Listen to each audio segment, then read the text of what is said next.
County Commissioners Work Session on Tuesday, October 5th. I'm Board Chair Kelly McNicholas Curry, and here in the room we have a quorum today. Patty Clapper, Vice Chair, Steve Child, and joining us from home are Greg Postman and Francie Jacober. And we have County Manager John Peacock and County Attorney John Ely joining us on Zoom. So our first order of business today is a continued review of proposed short-term rental licensing regulation. And I think this is our third or fourth meeting on this topic. I have them all right here. So I look forward to continued discussion, and I'll turn it over to John Ely to catch us up. Hi, John. Hi, thanks, Kelly. Good afternoon, everybody. Yes, this is the third work session.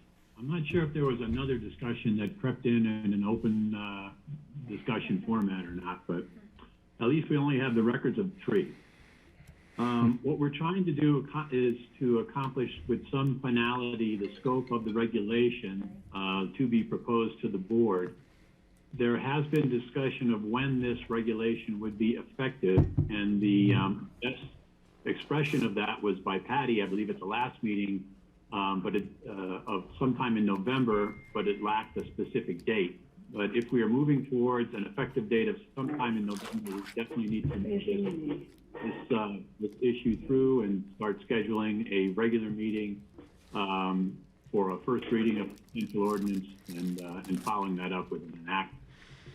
There are a few issues outstanding that need to be discussed, I believe, and they were left by and identified by the board, particularly at the last work session. They are contained in the memo that I wrote for the board for today. Particularly, they are whether or not to prohibit the issuance of licenses for short-term rentals within the rural and remote zone district, and whether or not to limit the issuance of licenses to residential structures that have a principal, legal, permanent, local resident living in the property or on the property. Also, as I mentioned, we need to determine an effective date for the regulation to go into effect.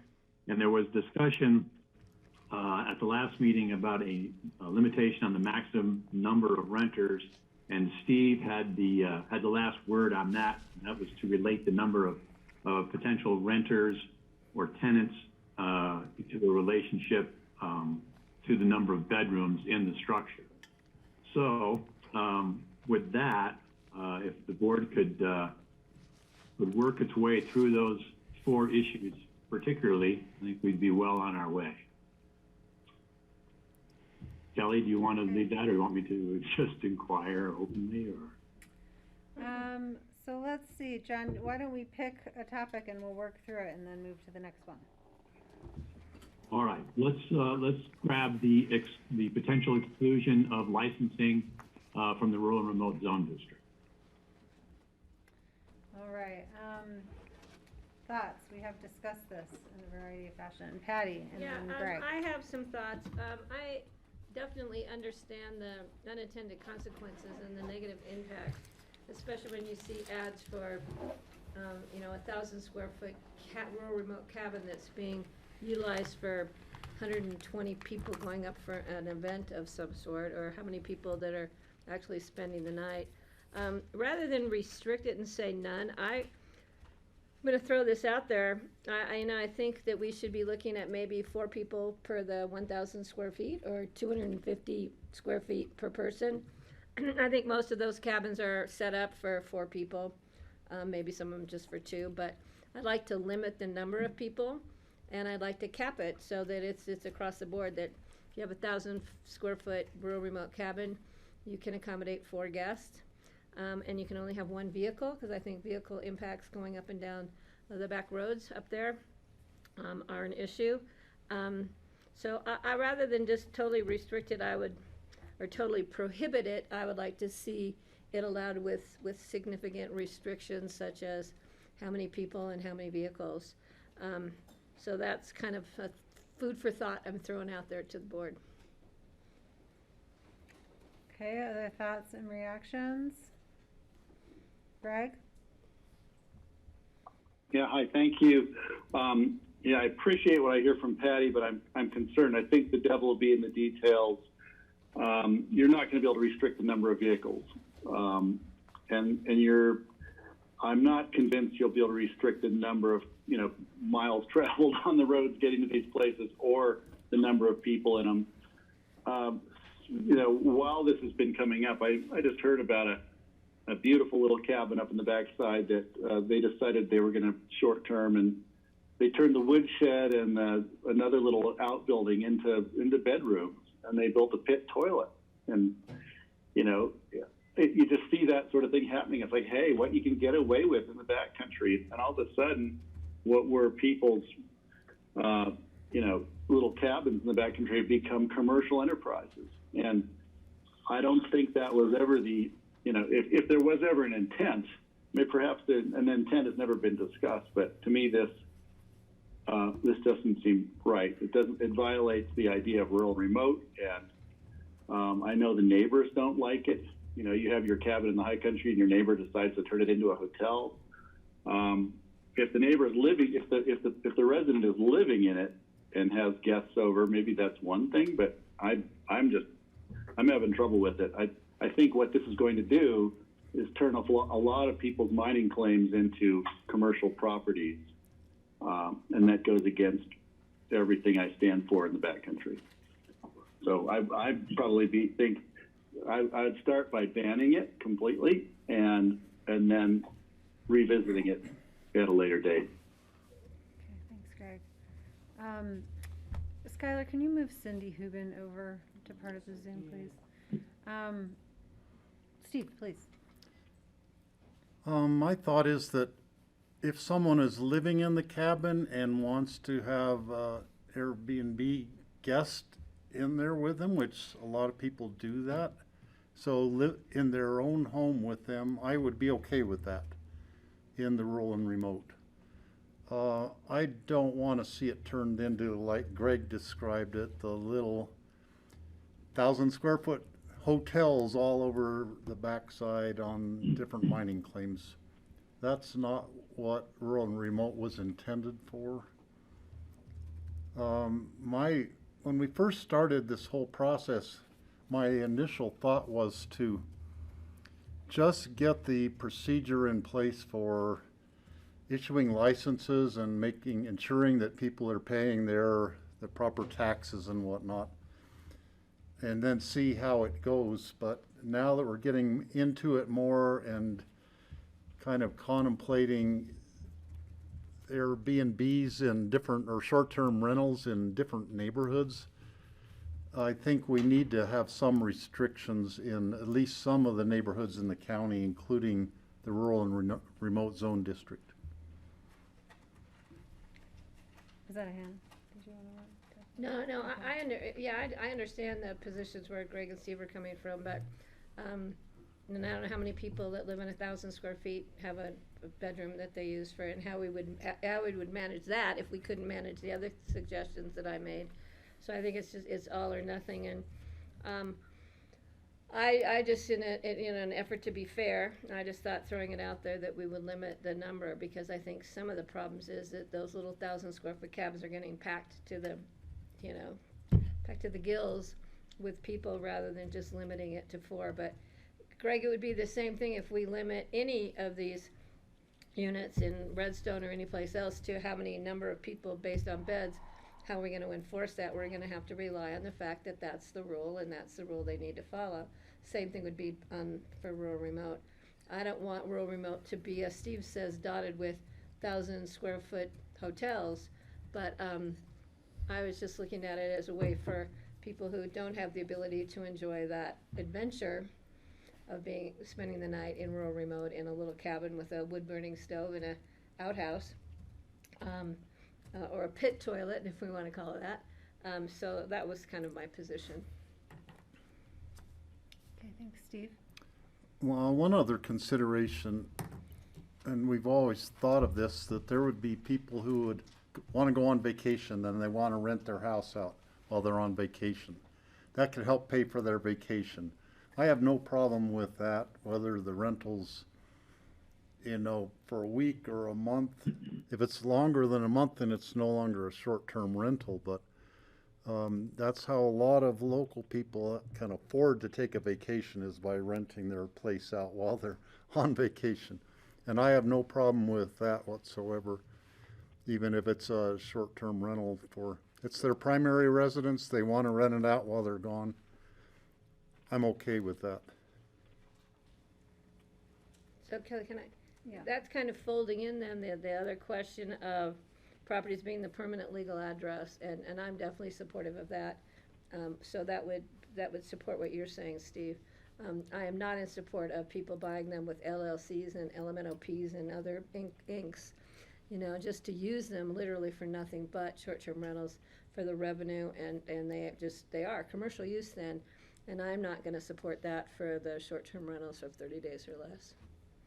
It's gotta have a local it's gotta be owned by a human being, not a corporation.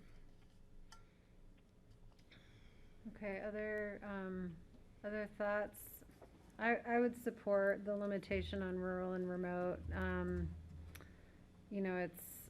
It's a residential zone district that's intended for low intensity use. So, the turnover and the commercial nature that is related to short-term rentals back there, to me, doesn't align with that use.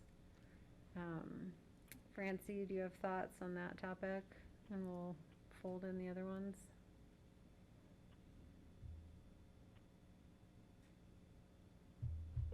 Sorry, couldn't get unmuted. I'm not in support of any rural and remote piece of property being used for any commercial purpose like this whatsoever. And I think that's not what we had in mind when we zoned rural and remote. And so, I do think, like Steve said, if you have people there while you're there, they're kind of like guests, I don't know. I don't see that we can really restrict that. I don't know what you do with the money you get from that, but I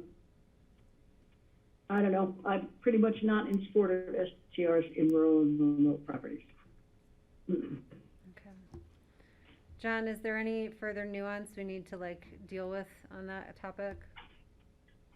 Not on the rural and remote zone district aspect. What I would propose, commissioners, is that the offered ordinance would include a prohibition for licensing in that zone district, and then the board, of course, can discuss it further when you're reviewing the finalized draft, I suppose. It's not final until the board adopts it, but a finalized draft of the proposed regulation. And if the board decides not to adopt that prohibition, it can simply be eliminated from the proposed regulation. But in order to move forward, I would just include that prohibition and highlight it as an area of further discussion, if that's okay. Steve and then Greg? I like your approach, John, on that. I'm curious what the public's going to say, and if we have just a prohibition, we're going to hear from people on one side or the other, and that, I think, then will help us make up our final mind on the final decision. Okay. The other topic that the Sorry, board hang on, discussed John. at Greg had some other thoughts. Just two quick things. I know Patty mentioned something about she doesn't want, if the property is owned by an LLC versus somebody, whose name, I'm just not sure that would pass legal muster, because some families have a house in an LLC and they live in it, and John would have to opine on that. The second thing was, I want to make sure that we're not creating, we're not hobbling, say, the 10th Mountain Hut system from operating, because that seems like a different thing to me. So I want to make sure I understand the difference there, and if we would have any issue. Well, as far as the HUD system, for an example, these regulations do not apply to hotels, motels, lodges, resort cabins, guest ranches, country inns, or B&Bs. I would propose, or I would propound actually, that the hut system falls into that category of exclusion and would not be subject to this regulation at all. Okay, so if somebody has a mine claim and they want to build a little cabin and rent it out for $3,000 a night, what would they have to do in order to have the classification of a hotel or a hut or something where they could? How are they differentiated? They would need to get a land use approval for example, a guest cabin, or they would need a land use approval to run a lodge. If they have that type of approval in place for their property, then that use can take place. And those particular exclusions are uses that are currently defined in the land use code with a fairly good particularity, so that it's clear whether or not you're falling within that realm.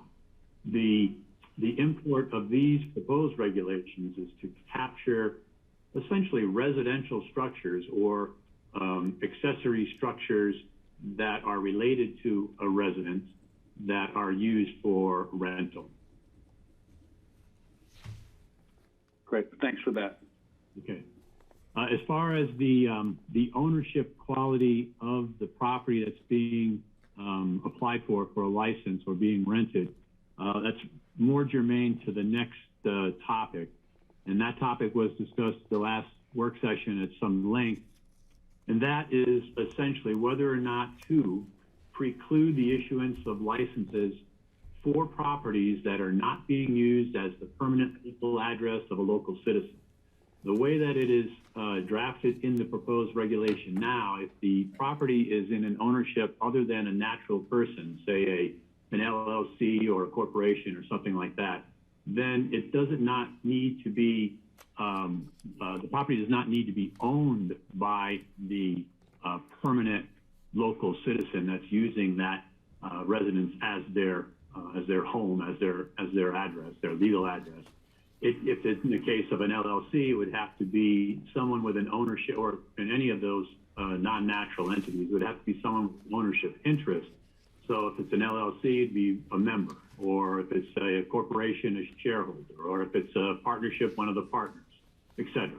So it's either the titled owner or someone with an ownership interest that is a permanent legal citizen of Pitkin County at that particular address. So in other words, it's not a property that has been bought for whatever purposes, speculative or otherwise, that is not being occupied as a permanent residence, but is being rented out continually throughout the year.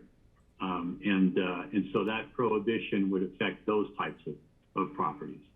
If the board wants to talk about the quality of ownership and to only allow licenses for properties that are titled in the name of a natural person, then that's fine too. But the proposed reg is set up that way currently. Okay. John, how are we defining permanent resident?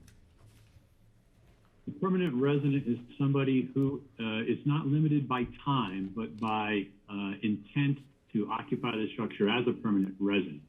That type of proof can be adduced by a number of different factors. The way it's specified currently is that it would be provided for by at least two of the following, and it specifies that it would be either or one of these two, a driver, a local issued photo ID, for example, a driver's license, a motor vehicle address associated with a registered vehicle registered in Pitkin County.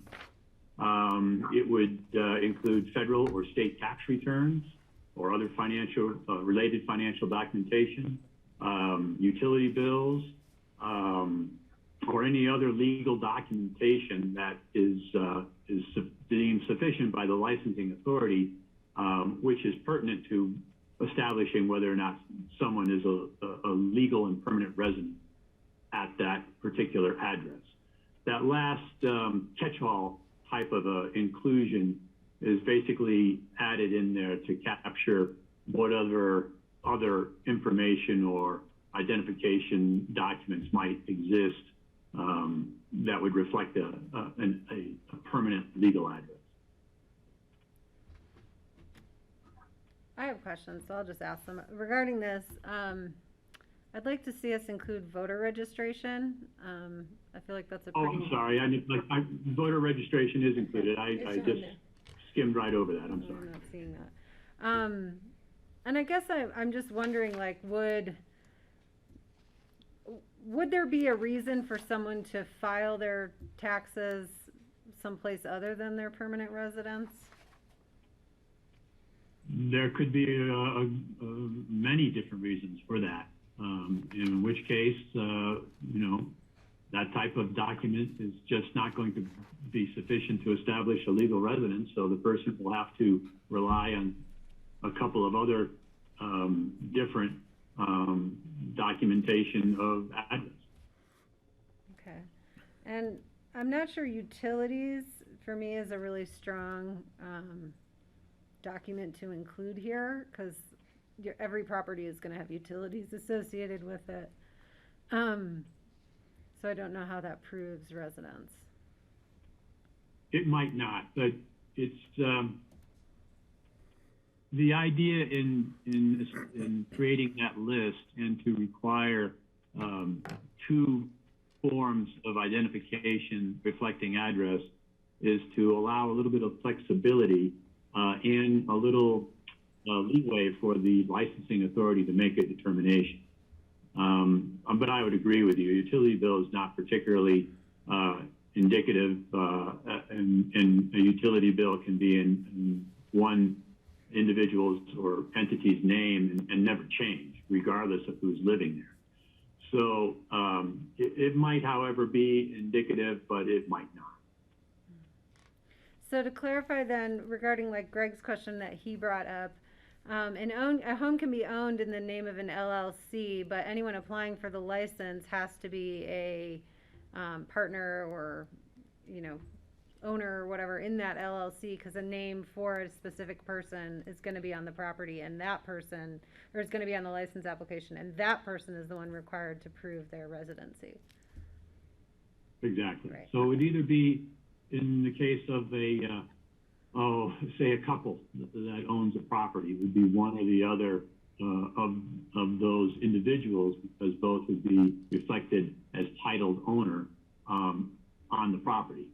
If the property is held in the name of a non-natural entity like an LLC or a partnership, etc., I wasn't looking to exclude the ability to short-term rent those properties as long as the properties had a permanent legal resident associated with the property and actually living on the property. Then what you're looking for is someone with an ownership interest through the entity that is titled to the property, like a shareholder or a member or a partner or something like that. Mm-hmm. Okay.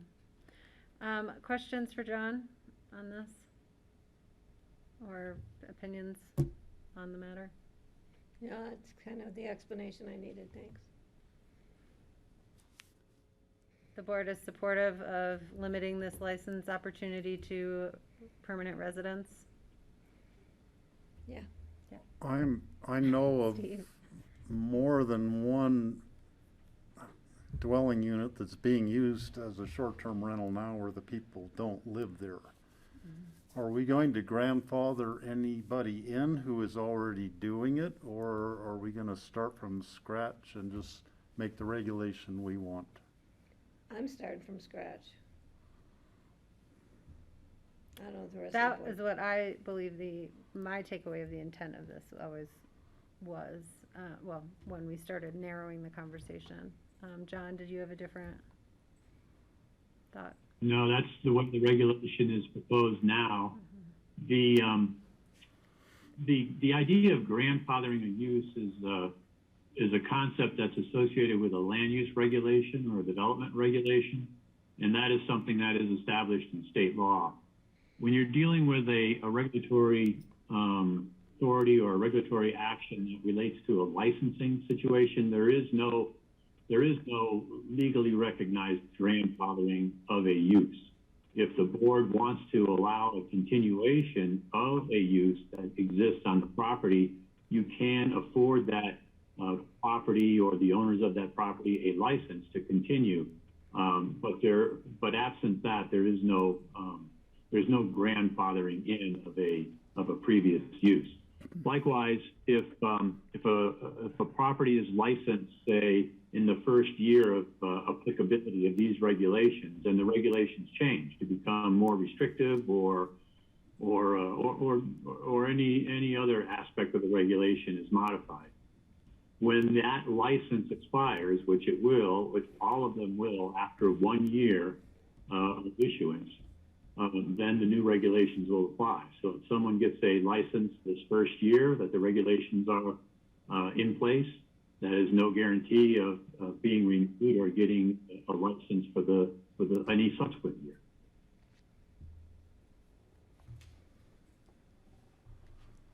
Do you have other questions? So just an observation, if we do put this restriction in, it has to be the person's primary residence.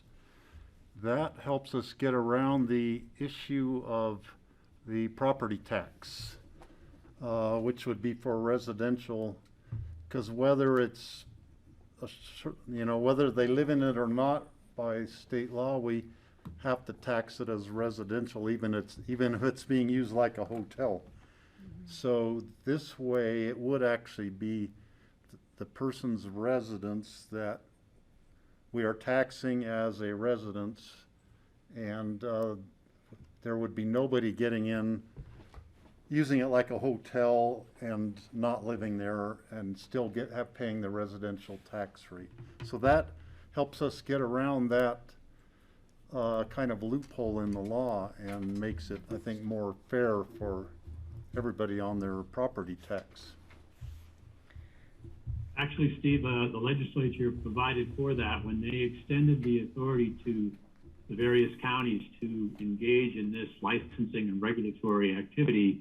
The legislature stated, and it's described particularly in the statute, that the possession of a license or the use of property for short-term rental would not affect the property's tax classification. In other words, it would not be moved from a residence classification to a commercial classification by virtue of the short-term rental activity.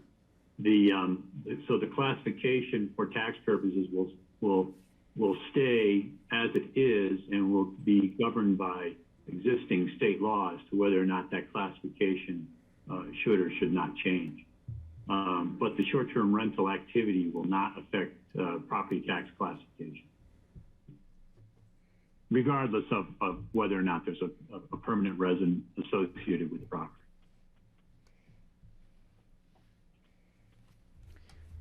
Other thoughts? Cindy, did you have some input? Yeah, thank you. I thought it would be good to share some additional research that we did on the short-term rentals with a couple other places. One place we had a conversation with Summit County recently, I think since your last meeting, and they had opened it up, just wide, as did Winter Park in two places in Colorado, where they just opened it up to a licensing procedure and were overwhelmed with, the numbers of licenses coming in. But the thing that struck me the most about it was that now, after having lived with it for a year or so, they are in that same problem situation where many of the smaller units that were rented to locals are now being used as, these income properties for short-term rentals. And I found it fascinating because in both places, they are contemplating a tax now in order to tax so that they can use the money from the tax to incentivize the people to go back to long-term renting. So it just smacked to me that we really need to narrow it as much as possible, because I don't think we want to get into a situation where we're sitting there taxing in order to incentivize, where we could have just had a little bit more regulatory influence up front. That was just something that I felt was I needed to let the board know about those two places and their experiences right now in regards to that. And John and I spoke a couple times too. I think that even with a permanent resident being allowed to short-term rent, it might be wise to go ahead and have a limitation on how much those could be rented per year. The example in affordable housing is that you can't rent for more than 2 weeks out of the year, you know, to anyone, because obviously it's a local neighborhood and the concerns about that. You know, I don't know what that magic time frame is, but if there were a time frame on it, I think then we also have time to look at whether or not that time frame works for many of the communities that we've heard from. And then it could always be opened up more if, in fact, that it wasn't a problem. So we've talked about that as another part, another layer on the permanent resident being able to rent for maybe not more than 3 months out of the year, something like that. And then also, I don't claim to understand the tax codes, but one thought there, and I might have just missed all this, but is that at some point you are taxed as a commercial venture within your residence, and it becomes commercial for a portion of your year versus residential. And we might be able to use that threshold as the threshold that would be the time threshold. Just a thought. Yeah. I don't think we have authority to do that last piece there. And, you know, the way I understand it, even in the city of Aspen, the way that the assessor works is hotels that have a residential component to them get taxed residentially rather than commercially. So there is a huge, I think, inequity with that. We have less of that in the county, obviously, because we don't have those hotels with the timeshare or fractional ownership component to them. But I'm realizing as with all these discussions, this time flies by and we have 10 minutes left. So Francie, let me go to you, and I think we have 2 more topics to try to resolve. We do have that situation in Redstone, but I wanted to ask, what if you are a permanent resident, but you have 4 or 5 houses? Does each one of those houses qualify? Well, no, I mean, you can only have one principal residence. You can't have multiple. That's the whole idea of a legal residence, whether that is here, there, or someplace else. You can only have one. And what we are looking for is some proof of where that legal residence is. And so that is part of the application process. But that same person is not going to be able to claim a legal residence somewhere else and then apply for that address. Says Laura Lamont. Yeah, me too. Mute. Your camera. Sorry, we're going to mute you guys. A little late on your face. Please, Skylar. So if those others are rental properties and not their principal residence, I mean, what happens to a piece of property that you own if it's not your primary residence and you want to do an STR? Like, It's not your primary residence, and it's not anybody else's primary residence? yeah, you own it and you rent it out. And so it's not your primary residence, but it's not anybody else's either. Well, the restriction, the way it's worded, is that only properties that have a permanent legal resident associated with that address are are able to get a license for short-term rental. So if the owner is not physically occupying it, but has rented it out for the year and wants to short-term it underneath the absence of their normal tenant, that would be an oddly unique relationship, but there is no prohibition against that in the regulation as written. I'm just trying to figure out how we can avoid the corporate STR situation, which I could see that would be a major loophole for a corporation to buy a house, rent it out to somebody, and then, well, that somebody doesn't really live there, and they just do STRs all the time. That's what we're prohibiting. Well, if someone lives there, the quality, this was intended to get at not so much activity of corporations or of other non-natural entities, but the quality of the neighborhood that the resident is located. So if the residence is located in a neighborhood and it has a full-time year-round legal resident living there, or a household of folks living in it, then the quality of that residence is that it has a full-time household. If that household is gone for a short period of time, then it can be rented for something less than 30 days.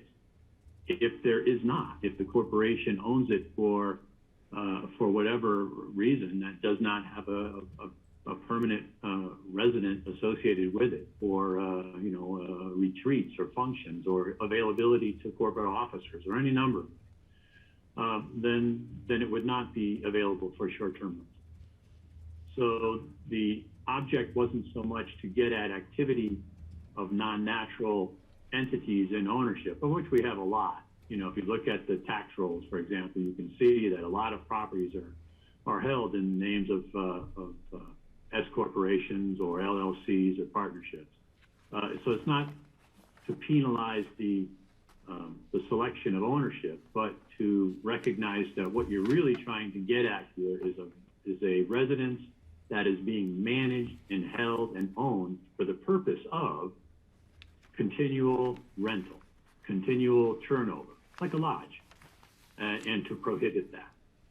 I get that, but I still see that somebody could buy a really nice house in downtown Redstone, or I don't know, wherever, and rent out one room of it something as a permanent thing for a year, and now that's, and then still have Airbnb in all the other rooms. And I don't see that we've addressed that particular scenario, and maybe I'm just being ridiculous and that will never happen, but I'm not for sure.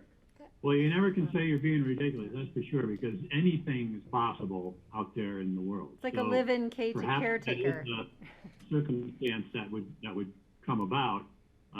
But these regulations aren't fixed in stone. They are definitely flexible. And if unintended results or consequence, that we can cause a loophole. Skylar, can you help? We're hearing some background. Okay, thank you.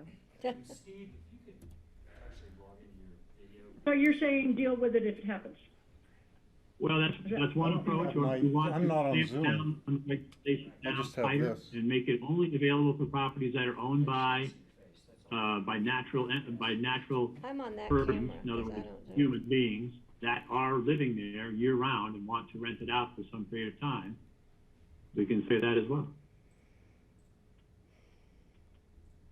It's a question of how restrictive you want to be initially. When the board first started discussing these regulations, we weren't really talking about any restrictions. There was sufficient feedback, though, from the county community as a whole that there should be some restrictions built in, and so here's where we are. If the board feels that they could be cranked down tighter, we can certainly do it. Greg. And we can always revisit, right? We can adjust as needed. But Francie, your point is well taken. I'm thinking of the chalets in France, in the ski areas, but where they have, I think a company owns the chalet, and they actually hire somebody to live there full time, the chalet girl or the chalet host, who kind of runs it and oversees the turnover of the people coming through. So really, it's you can imagine that happening here, and it probably does. I don't know of anybody who does anything like that, but it's not out of the realm of possibility. If it becomes an issue, I guess we can address it.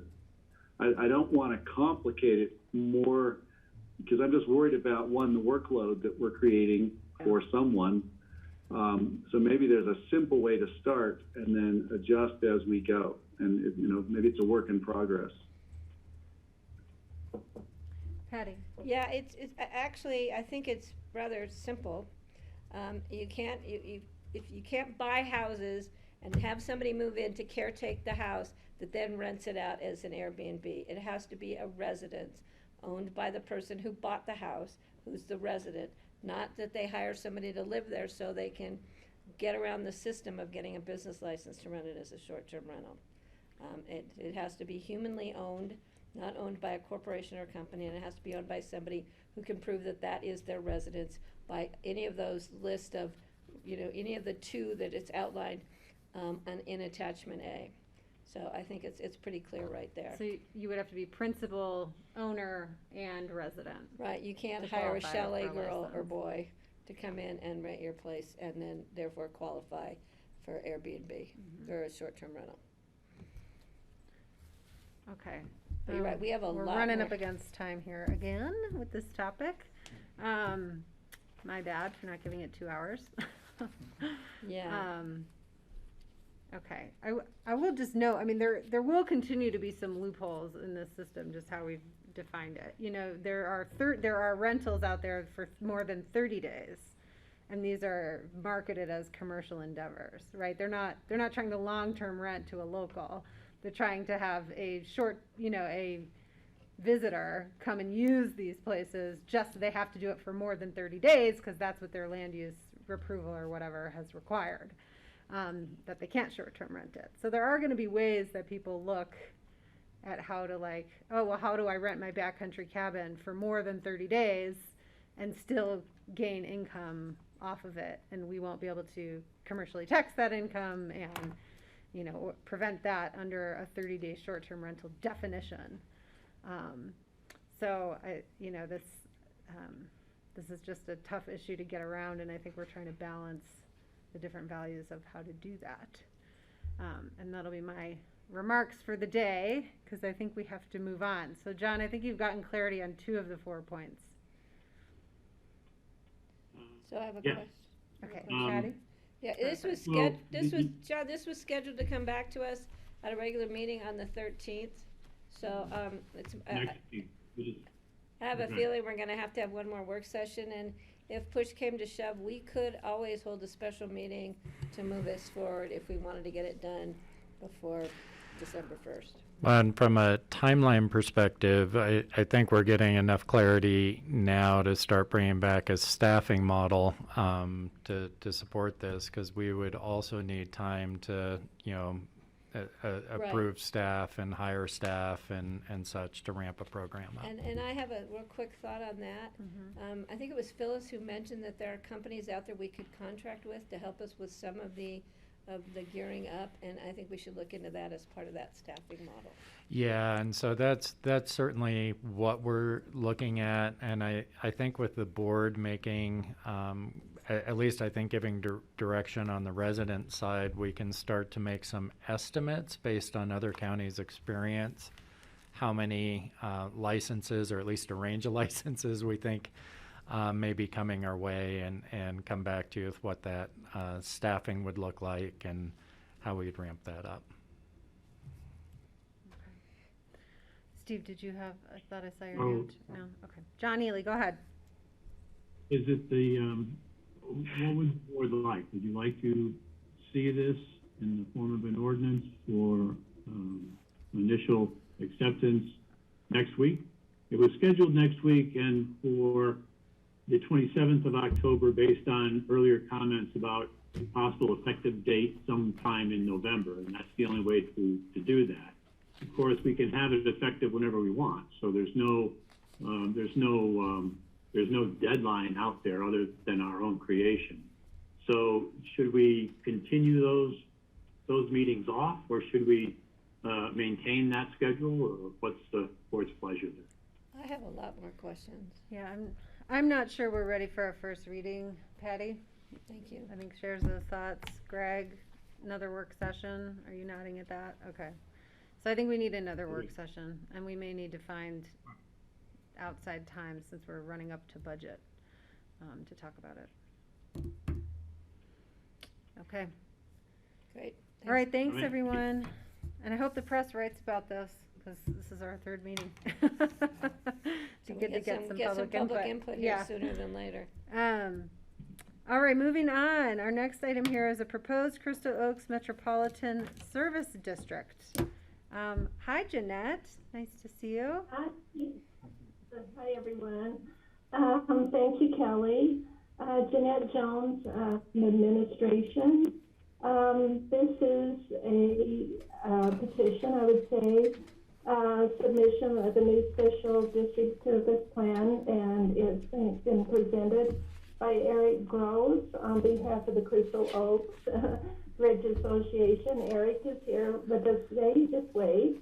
The Crystal Oaks Bridge Association is responsible for the operation and maintenance of the private roads and bridge located within 7 Oaks, 12 lots, and the Lower Sewell, and the Sewell is S-E-W-E-L-L, tract subdivision, 45 lots, and then an additional 5 properties not located in either subdivision.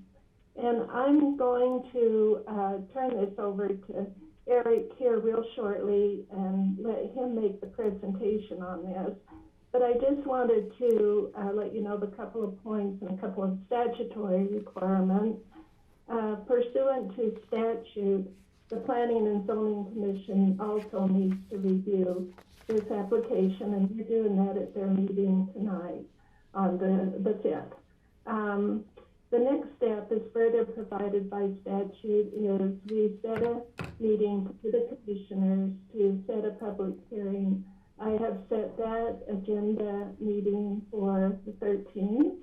And then within 30 days after that meeting, we need to hold the public hearing. I have tentatively scheduled that meeting for the 3rd of November. In my memo, it says the 10th, but I had forgotten about the Thanksgiving holiday that they've moved the meetings up. So we are going to do that on the 3rd. And I think Harlan Nimmo is here. And Harlan, I'm sorry if I not pronounced your name correctly. And then maybe a couple of staff people from Eric's office. But with that, I'll turn it over to Eric and let him make the presentation on the proposed service plan. Oh, you're on mute, sir.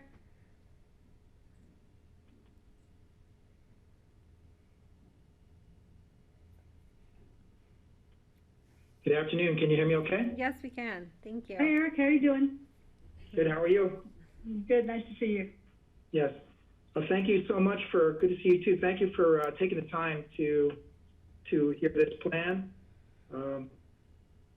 Jeanette, as Jeanette said, Harlan, I think, is on the line, and Becky Moeller is the paralegal from my office, Eric Gross Attorney Office in Carbondale. I believe you're both there. And as Jeanette said, we have this application for a special district, metropolitan district, to be formed for the purpose of providing maintenance and ongoing plans, capital plans in the future for the bridge and for the road system that the bridge attaches to connect this neighborhood to State Highway 133. This area, the Crystal Oaks subdivision was created many decades ago by the Sewell family, and the roads and bridge was dedicated to the predecessor of the Crystal Oaks subdivision. And since that time, the need has become very apparent for planning in the future for these roads and for this bridge to meet the critical future for these houses, for their value, for safety.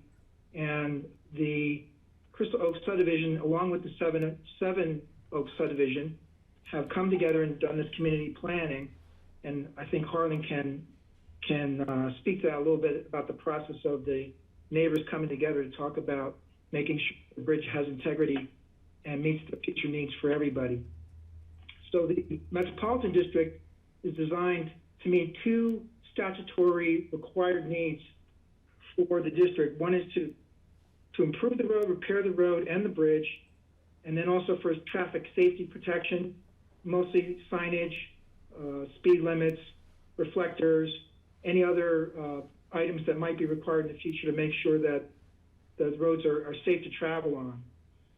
The planning for this initially is to set a mill levy that will create about $30,000 a year to do the current maintenance that's happening already, and to create a small capital reserve to make sure that if there's additional money needed each year, that will be in place. But more importantly, we feel that as the needs become clear for the bridge approach to be improved in the future, there will already be in place a mechanism that could either create some additional tax revenue through a vote of the property owners, or to create a bond issue if there's a need to do the kinds of repairs to the bridge that might be needed in the future. Right now, it's important to point out that the bridge is in good shape and it's able to handle safely the traffic and capacity that it handles. It has been routinely repaired and inspected over the years, so there isn't a current need for any kind of major capital improvement for the bridge. But the bridge is really one of the main items that we're planning for the future in looking to create this metropolitan district. So in your packet, you'll see that there's a map of the proposed district, that there's a list of the property owners, and there's a memo from staff which supports the application, which we very much appreciate the time staff put into reviewing the application. I would let any of the commissioners have questions for me or for Harlan. If you want to talk to Harlan a little bit about the neighborhood and the process the neighborhood came to start this process. Okay, questions. Francie? And I just have one quick question, Eric. Are the 6 lots on the Jason Sewell's property across the road, would they be part of this, or are they just on there because they were originally part of this process? Well, the plan is to include in the district all properties that use the bridge and the road system.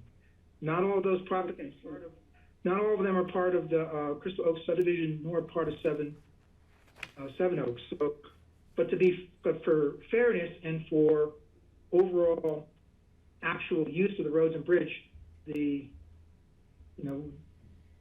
in properties that actually use these facilities. Okay. Patty? Yeah, I have a question, and I don't know if you can answer this, or maybe Jeanette, but this is gonna have to go to a vote, right, of the people within this district to increase That's their correct. millage. So that is. The process goes, yep, I'm sorry, go ahead. Yeah, so I know the process to get it to that point is P&Z, 2 readings by the Board of County Commissioners to move the resolution forward, and then you will schedule a vote to, first of all, approve your mill levy and to elect your Metro District Board, correct? Correct. There's one more step too. Oh. We have to have the vote approved by the district court. Okay, So the judge will review the petition and then approve, authorize the vote of the lot owners to, like you said, create the district and elect the first directors of the district. so your goal would be to have this hopefully on the ballot November of 2022. Yes, it's possible that there could be a vote that could happen independently of the general election. It's not something that we've made a decision about, but whenever the judge, rules that it's ready to go and authorizes the time period for the election to occur, the election could happen just for that purpose, but it probably would be more efficient if we could have it as part of the county's election schedule. Right, because it would be my understanding a special election would have to be paid for by the county or by the individuals asking for a special election. I'm looking at Kelly because she's our I'm election. the former election man. So special districts aren't required to coordinate. They can do April and May elections. But do they have to fund but their they own? can coordinate. But if they do a May or a April, That would be their own election. okay. Thank you. I can follow up with information to staff to get to you about how this is gonna dovetail with the election schedule. That's okay. I just wanted to make sure. I just didn't And see who, any, and, yeah, I just didn't see anything in here about actually having to go to election of the people who are within the district, not just to create the district, but to fund the district and to elect their officers. So I just wanted to make sure that I wasn't missing that, and you've clarified it, so I'm good. I think that, I've been familiar with that bridge for many, many years, and lots of issues with it, and I think this is a great idea for taking for the homeowners that access to using that bridge to take responsibility for ensuring its maintenance and safety. thank you. Thank you. Other questions for Eric? Let's see, Eric, this is Steve Child. You can't see me on the Zoom. I'm out of the, Hi, Steve. I'm How out are of you? the picture. Good to see you. The county has 2 lots in there, and I can't remember the status of them, if they were open space, trails, open to the public. Would people, I don't know, I guess it depends on the status of our lots. If they're open space parcels, would depend on their management plan if they're actually open for members of the public to go on those parcels. I'm just curious if there are gonna be people walking across the bridge, walking along the roads who aren't actually residents. Are they allowed to do that, to go to an open space parcel? Well, you know that the parcels are included in the parcels in the district because we felt the county needed to be a part of the decision-making as the district goes along. I know that the county obviously wouldn't pay into the mill. But as far as access, I think the access, I have never heard that there would be any kind of restriction to access to those parcels. But to be honest, I didn't know the status of them either, how they're used, or whether they're public access or whether they're just land bank for open space. So that would be a good topic for me to interface with staff about, to make sure that if there is needed some kind of access to be clarified or formalized, and it was something that was planned, we could have a discussion about that, but it hasn't come up yet from staff side and hasn't been discussed among the board members of the association. I guess probably because we just don't know what the county's plan is for those parcels. Yeah, I think it would be good to just Definitely clarify open to that so everybody discussion. knows up front going into this what that status is and what the expectations are of the homeowners in the subdivisions and of members of the public.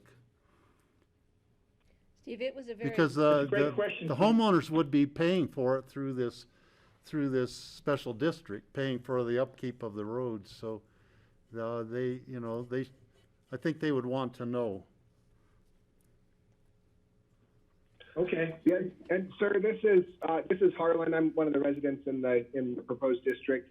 And the bridge is currently listed, posted just as a private road and bridges. No trespassing. It's been posted on the bridge for as long as I can remember.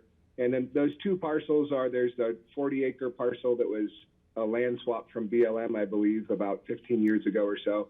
And then Open Space and Trails just acquired another lot that borders that was a residential lot. And there's no real parking available for people to utilize that for recreation currently. Okay, thank you, Harlan. Other questions? I'm curious, what has the outreach to the community been like to propose this district? Yeah, I can speak on that. This is Harlan again. so my wife and I, we moved into the neighborhood there about 9 years ago, and have been thinking about this and speaking with neighbors and meeting with neighbors about this idea for about the last 6 years, the past 6 years. We do an annual meeting for our bridge association that actually just took place last week. We had about 30% of the households there, and there's just unanimous support to pursue this idea.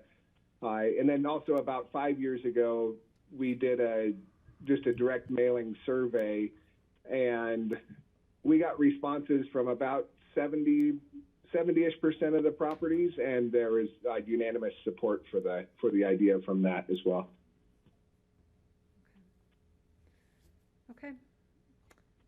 Other questions? So, if I could, Yeah, go ahead. another statutory requirement is 20 days prior to the public hearing, we have to notice the public hearing. And also, Eric's office will be mailing out notices under the same time frame. So everyone on that list is going to get a notice, everyone that's in the boundary, so that they can attend the public hearing or offer their comments to Eric. So we've got a lot of noticing that's going on. Okay, so I'm looking around for board direction to send this to the P&Z and put it on our agenda for Yeah, I think the it's, 13th and the 10th. I think it's scheduled for P&Z tonight. Yeah.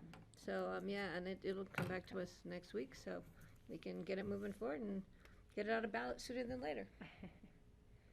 Yeah, to me, this is really a good proposal, and I want to move it forward and get it on the ballot for the voters, the residents there to decide. All right. Thank you, Eric and Harlan and Jeanette. We appreciate you. We'll see you guys on the 13th. Thank you for your time, everybody. Okay, cheers.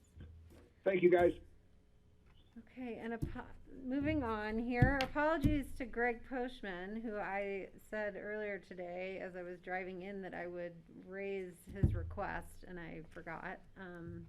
Greg has a conflict. Do you want to tell us what your schedule is today? Yeah, I just saw that I have a conflict at 4. I've got to go duck out sometime just before 4 and move some kids from one place to another. And I'm worried about missing the airport advisory discussion at 4. I was going to ask if there's any way we could move it up, but I understand that might inconvenience the people who are already scheduled to join us. So I don't want to screw up a plan that's already in place unless it wouldn't make a difference. And I was going to suggest, could we move the airport discussion up, to now, for instance? But it seems kind of late in the hour, and I'm embarrassed to even ask. But if it's possible, let me know. I'm checking right now. Well, we have 2 citizen interviews that, I don't know if we can reschedule them. Right, they're at 3. Yeah, they're at 3, so we have almost an hour, 55 minutes which is what we were scheduled for the airport committee. Well, we're scheduled for an hour, because Kelly and I made a point of making sure we had an hour's worth of time, Yeah, but. we may or may not need that time, we'll see. I wonder if we might just take a 5-minute break and see if I can, Okay, Rich is here with us. He's got this request by email earlier He's today. got some stuff he he's has on. it But let me delivered. check in with the board and see. Do you have those copies for us? The paper copies of the list of names? Rich? I've got them. It's good, maybe a 5-minute break. I could make my way down there. Okay. Is that okay with folks? I'm a little concerned if press or public are going to watch, they'll miss it. Yeah, I know. On this topic. They should watch the entire meeting anyway, shouldn't they? You'd hope so. No, not if we're Please not don't going to miss be here the something otherwise. entire meeting. I don't. So I'm looking to the board first.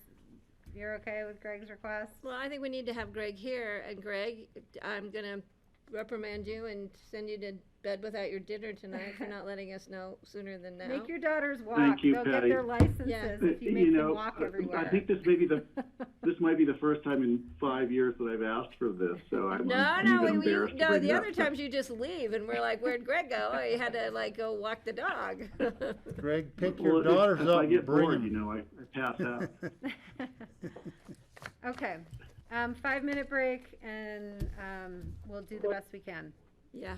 Thank Okay. you, and thanks, Rich. All right, Grassroots will be back in 5, please. Yeah, I'm hoping that we don't have repercussions from the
welcome back everyone to the Picken County Board of County Commissioners work session on Tuesday, October 5th. We are shuffling our schedule around a little bit as Greg needs to leave early. So we're going to take up conversation about the Airport Advisory Board appointment process. And I'll turn it over to Rich Engelhardt, our Deputy County Manager, who's managing this for us. Thanks. Thank you, Kelly, and board members.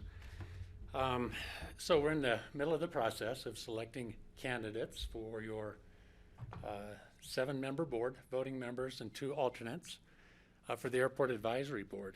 And where we had left it last, you had received 75 applications along with the resumes and any attached information. That was a few weeks ago after your last work session. The direction at that time is that you were going to go through, and by Friday of last week, you were going to submit to me individually your top 10 names. And with that, we were able to compile those. And so what we have in front of us are the results, and I'll put them up on a shared screen here so that you have those, and I'll walk through what this all looked like.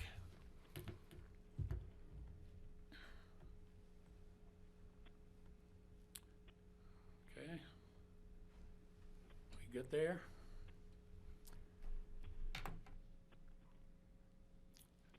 All right, so what you have in front of you are the results of those individually sent in. And so the numbers you see at the top, those are the commissioners. There was 1, 2, 3, 4, and 5 of you. I left the names off, so you don't know who submitted what.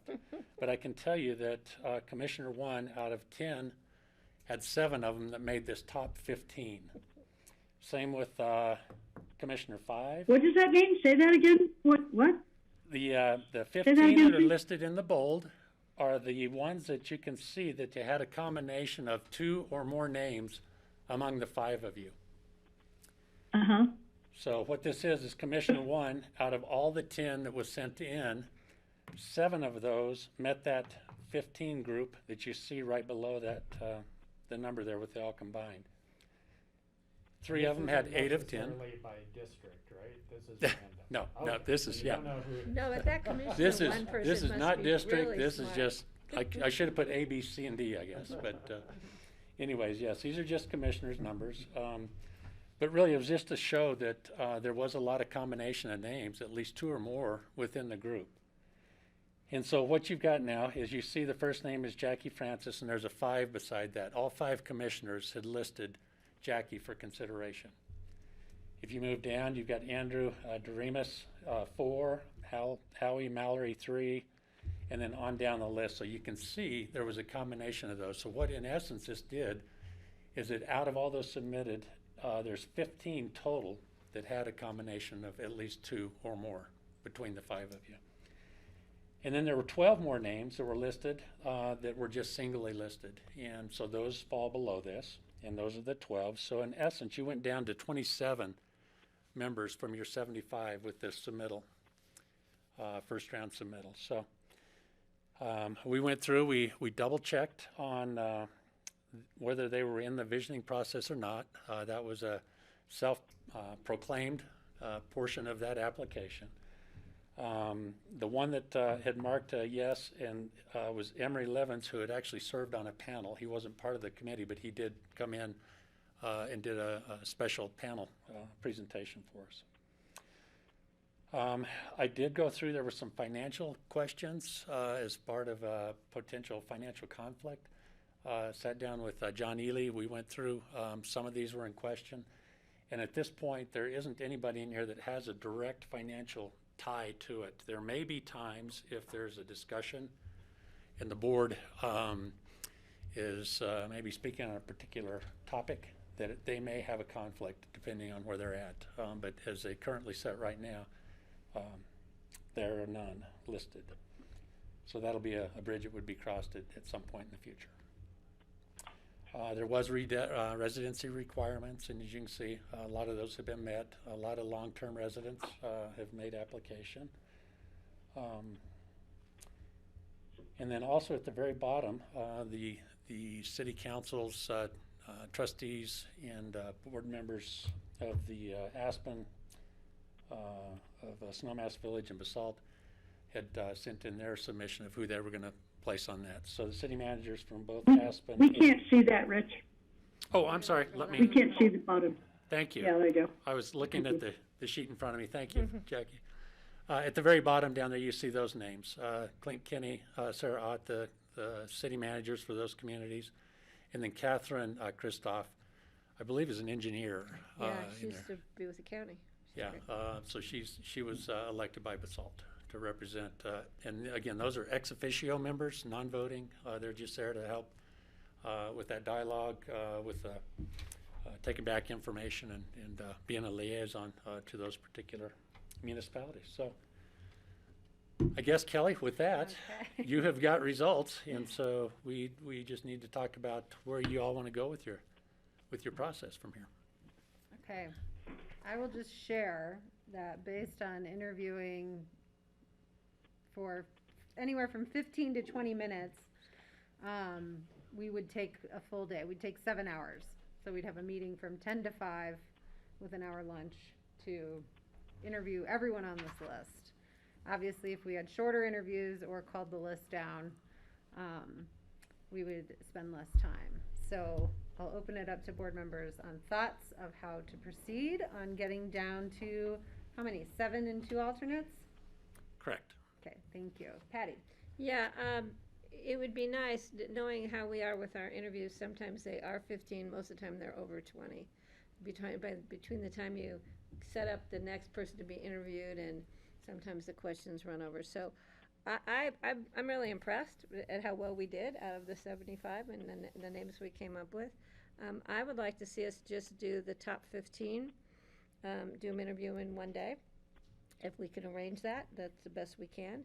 And then keep the second list down there if for some reason we are unable to come up with a decision and feel we want to pick out a few more to interview in the future before picking our 7 plus 2. Okay, other thoughts or reactions? Steve, did you have a hand up?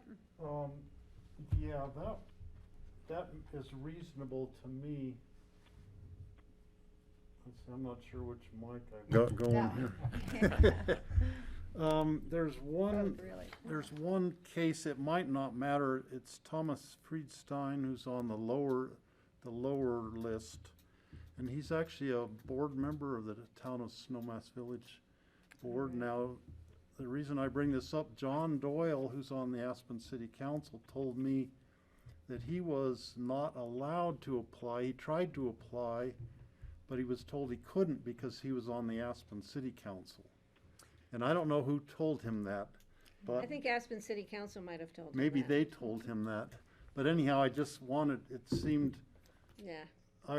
to clarify whether someone who is elected on one of the city or town councils could serve on this board, just so we have that clarification. Well, yeah, Steve, again, I'm not sure the conversation took place. I do know there was a little confusion about the ex officio portion of it, and that might have crossed into that discussion, because the bylaws were looking for either a staff member or somebody outside of an elected official. But elected officials can always apply to these boards, depending on how the other electeds wish them to do so. Okay, I just wanted to check on that. You bet. 'Cause John had asked me that, or complained to me kind of, and Yeah. it probably was the city council when they were having their discussion who should represent Yeah. the city, that came up, I bet. And it makes it tough, as you know, as a board member, if you're sitting on an advisory board and whether you're speaking for yourself, you're caught in this conundrum of speaking for the board or yourself. So those can be challenging. Francie? I don't know if this is okay not to interview everybody, but it seems like for Richard Heed or Heedy up, they already have a majority of the commissioners agreeing that they should be on the board. So can we just say congratulations to those 5 and do everybody else? I'd rather interview myself. I would too. Okay. Yeah. And I would just say the reason for that is like some of those folks from 3 up to me could cross over in similar perspectives. So we may not want to like stack the board with similar perspectives. And that would have to be part of our conversation. That's fine. Steve, go ahead. I mean, I look forward to interviewing each one of them. They're all awesome, so.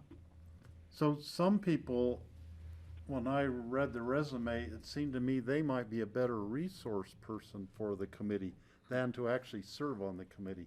And there are some of the names on this final list who are in that category, and I think the process of interviewing them could help ascertain that, whether they maybe have a better use for the committee than serving on it. You know, and that was a conversation that you all had, Yeah, those type of opportunities, hoping that those would be there, and Steve, we certainly would encourage that. Greg. Well, when I was making my choices, I was kind of trying to think about where people lived in the valley as best I knew, and so that was one of my criteria was, you know, do we have people from Woody Creek or the Mid Valley or Lower Valley or, you know, Aspen area, just because what happens at the airport affects them in different ways, and I don't know what looking at this list, I think maybe we've got pretty good representation in there, so I'm not really concerned about it. I know there were others in there that I was thinking, you know, that I put in that, of course, didn't make the list because I was concerned about having one, representation from the areas, and two, also I wanted to make sure there are enough women on the list. Personally, I was looking for women who I thought would be qualified and provide, you know, great perspective. And so those were just two of the ways I made my choices. I just thought I'd throw it out there.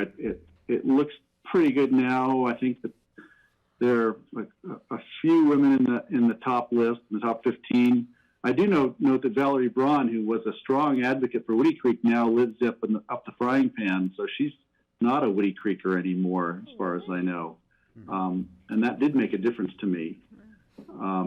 But, you know, I just thought I'd throw it out for conversation. I didn't know they moved. Sure, thanks, Greg. Yeah, I really approached it like if I were to build my own board, what would I want it to look like? You know, how would I have a balanced perspective? And so that's how I chose my 10. And I guess I would say, you know, the question here is, Patty's thrown a proposal on the table. Do we interview more than the 15 or not? I think it's our first decision point. Francie. I like Patty's proposal. You know, this was a pretty daunting task. It took a lot of hours. And you guys probably know more of these people than I do, so it didn't take you so long to get through their applications maybe, but I ended up with a rubric, and one of the things on my rubric was whether or not they even mentioned environmental concerns, and quite a few of them did not. Even people who were super experienced, but there were quite a few who did. And then, you know, I had whether or not they were a pilot, whether they were familiar with this airport or other airports, stuff like that. And it was a lot of work. So I'm with Patty. I spent so much time on it. I feel pretty familiar with this list of people after all those hours. And I don't think we need to interview more than the ones that are in bold. Okay. Other thoughts? I can't help but hone in on my candidates that didn't make the list, you know, who I thought were strong, but maybe could have another role to play in advising us either as subject matter experts or on a subcommittee. Steve. One thing we have to figure out is we're going to have 2 alternates and 7 voting members. Mm-hmm.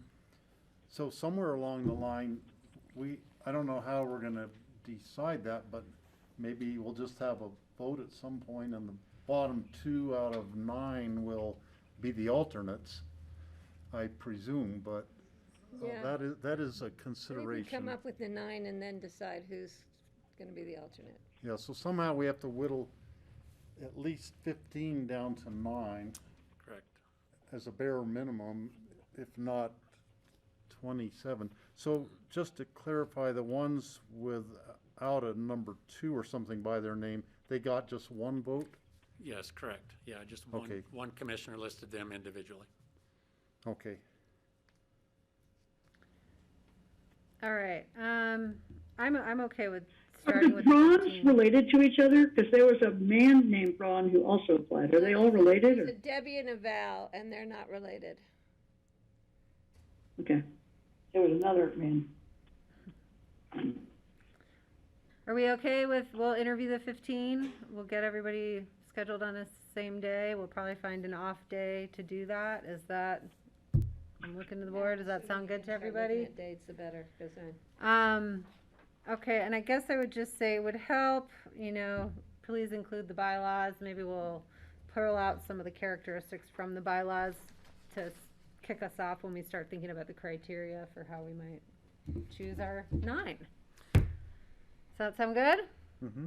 Kelly, do you guys do standard questions? I guess I haven't been through that type of the process, and Charlotte, I guess, would help. But are you going to want to formulate some questions to ask each, or is it just?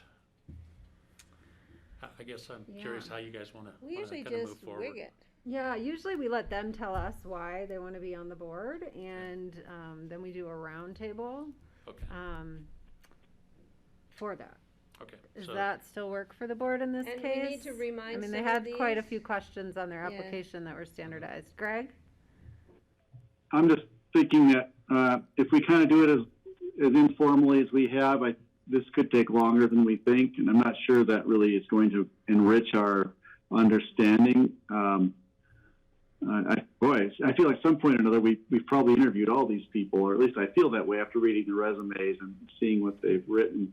But I think a list of specific questions would be great. I think that the questions that pop into my head right off the bat are, does your current occupation, how can we say it? How does your current occupation or activity or job affect your perspective on this airport? A question like that would be important to me. I guess we can ask everybody that, or I could. But how many questions like that are we going to actually get in on each candidate before their time's up? I'm worried that we're going to run out of time, and I'd like to be able to try to winnow this down beforehand if we could. But if everybody wants to interview everybody, I'll sit through it. I'll be there, certainly. We know the list down or the number of questions? Yes. I think we could, we've come very close on our own. I'm just wondering if there's a way we could winnow down this list.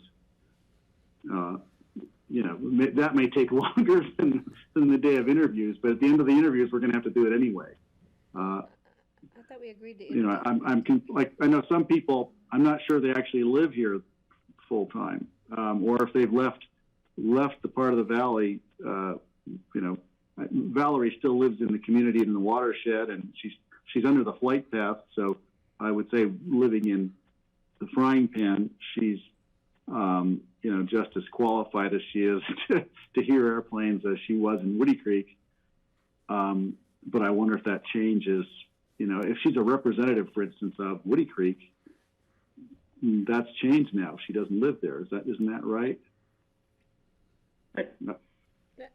So, Greg, it sounds like you're kind of backtracking on whether we interviewed the 15 or not.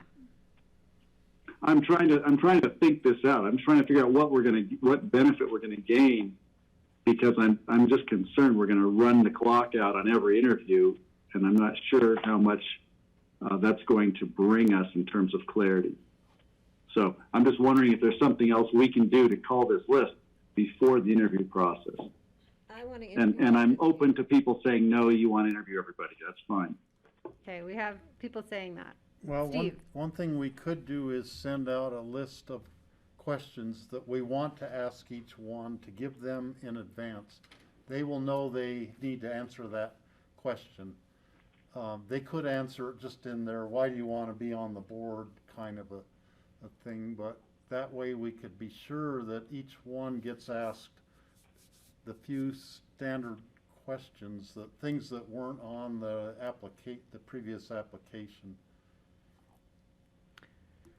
Patty? Yeah, well, a lot of my questions come from when they say why they want to be on the board. So I think for me, it's very individualized. It's not just standard. I mean, there's some standard things like you have time, but you know, the commitment, blah, blah, blah.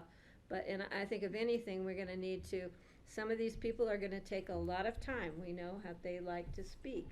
So I think the hardest part is going to be saying, why would you like to be on this board? Please keep it to not a half an hour.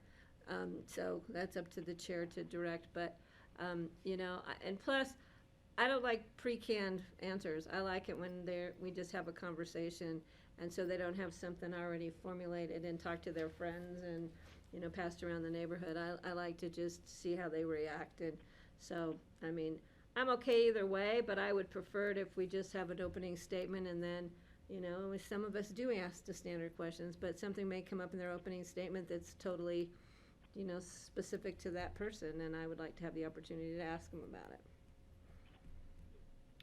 Francie? You could also make your own list of questions that you asked each person, and then if somebody else asked the same question, you wouldn't ask that question, like, I don't know, your own 3 or 4 or whatever if you want.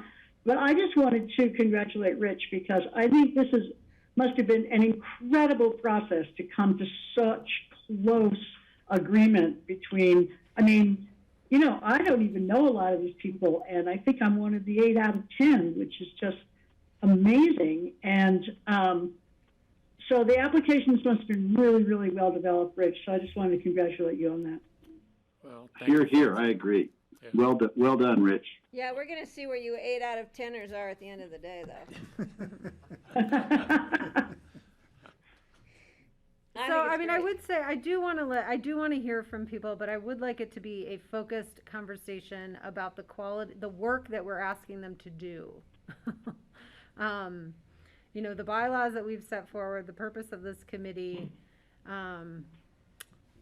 know, and how we think the applicants can contribute to that. I know that's what I'm seeking to hear individually, and I think it's a broad enough, you know, scope of work that different folks will have different things to focus on, and that will, you know, help to highlight how they might contribute to a balanced board.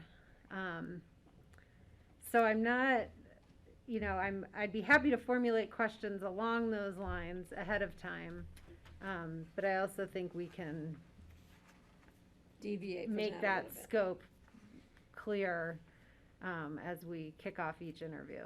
Well, Kelly, I agree. I think looking at the bylaws, so if you want to just draft up something that's pretty simple, we can use that as starting points. Like Francie said, if Steve asked, do you have time? I don't need to ask it.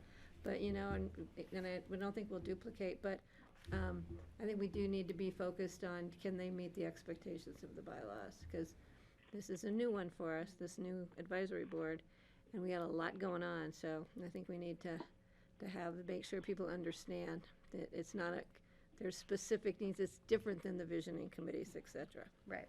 So, yeah, that would be great, Kelly, if you wanted to draft up a few questions, and then we can look at those and, you know, keep us a little more focused. Hopefully. I'm fine to do that. As you know, again, I don't want to dissuade other people from being able to ask what is important for them to hear. Greg.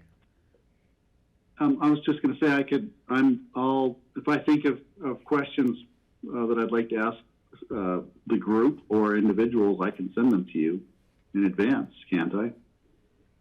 If you're making a list, the master list, I don't know, maybe it might just help check off questions, or I can just wait until I, you know, have a chance to ask it myself, but just in the interest of time. When are we doing this? Me. What was that, Greg?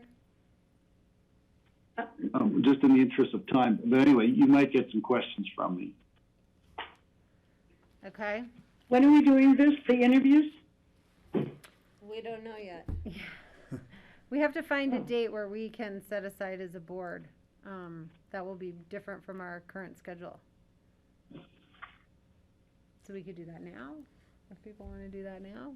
Well, it's entirely up to you. We're going to go back, have Sandra and Charlotte start working on kind of that next step process, getting dates out to you. But if you all are able to do that now, we can certainly send them out. And I don't know, it'd be interesting to see if the candidates can meet those dates too. You know, it Yeah. may be that we're gonna have to do it twice and give them an option of one or the other and break it into 2 days. Well, Are I you know guys- Jackie's out of town for a month, so. Yeah, I don't know if you guys are okay with that. Well, I guess I would assume we'd offer a Zoom option. Okay, It don't have to be in person. true, yeah. I Okay, would suggest we do it sooner rather than later, because I don't want to forget about, you know, when it's still fresh with us, having just been through all this, I think it'd be better than putting it off too long. all right, is everyone able to look at their calendars right now? We still have time that we can spend on this topic, so maybe we'll find a couple of I think dates. we should do it on the full hunter's moon myself. When is that? It's Wednesday, the 20th. Let's It's a see. week from this next Wednesday. Anytime the end of that week, I'm good, so. Okay. November gets a little crazy because of switching things around and budgets get tighter. I could do Wednesday, the 20th. Anyone else? Let me see. Is it, we don't have a Wednesday meeting next week? The 13th we Or was do. it this week? We have it the 13th and the 27th.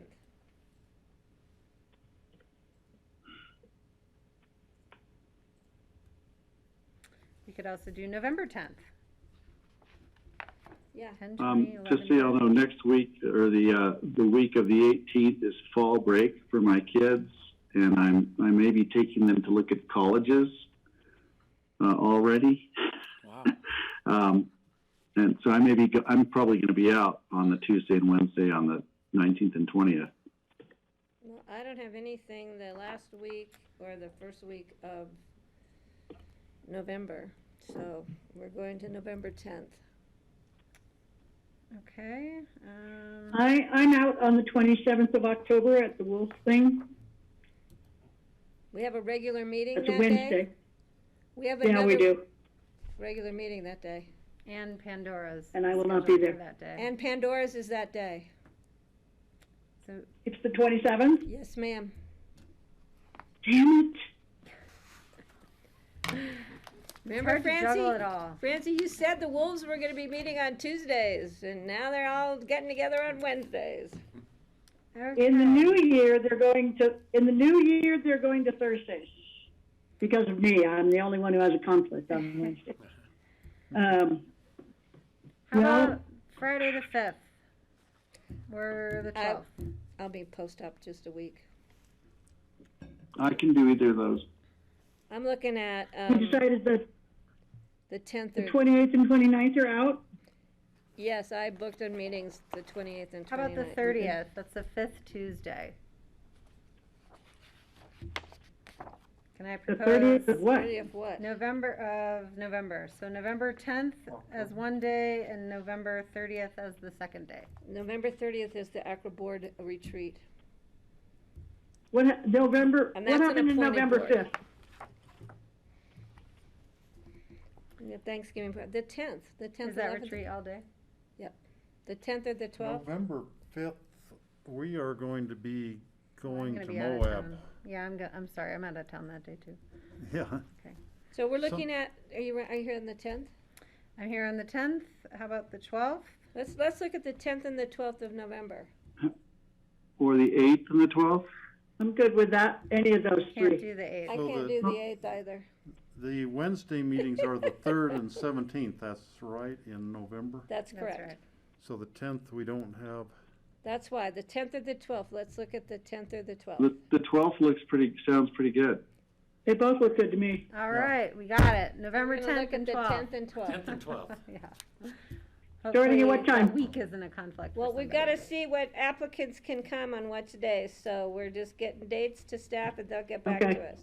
Is there a starting time? 8, 9? 8 in the morning? 7:30? 8 is tough for me because of drop off at school, but yeah. 9 is fine. 9. 9. Okay. You remember, I don't drink I'm the one that coffee. suggested a Saturday a long time ago. I don't know why. I don't drink coffee, so. Yeah. I know. All right, we've made some progress here. We're going to interview 15 people, hopefully all of them on the 10th or 12th of November. We'll generate some questions. and I'll work with staff on that. 15-minute time frame. 15-minute 15, time 20. frame. Okay. Because you got changeover time, it's gonna be, Yeah, we'll and opening statements need to not be dissertations. All right. Does that sound Maybe. good to everybody? If we're doing 2 days, we could talk to them for more than 15 minutes, can we?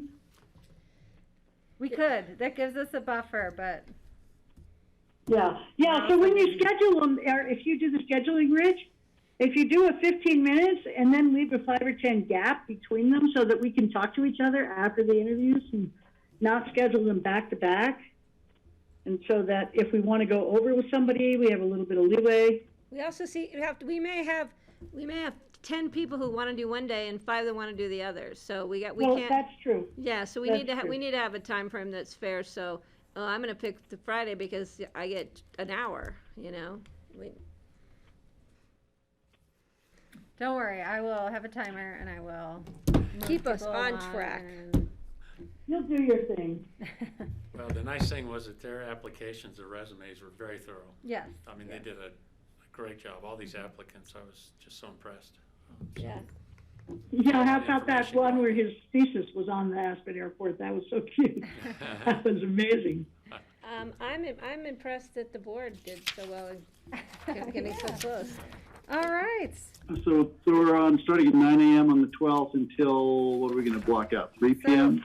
So the 10th and the 12th, we need to reserve. No, I have a BOCC meeting on the 12th. Is that wrong? That is wrong. We Oh, is moved it? to the first. It is wrong, yeah, and you're the right. third. Okay, thank Yeah. you. You do have a BOCC meeting, it's airport interviews. Yeah, And let's just let staff figure out how many people are coming what days, and then they can help us with setting the times. How's that? You guys have done the tough stuff. Excellent. We'll I take want it from 7 here. and a How's half that? one day and 7 and a half the other. All right. Good work, Good job. crew. You got it, Rich?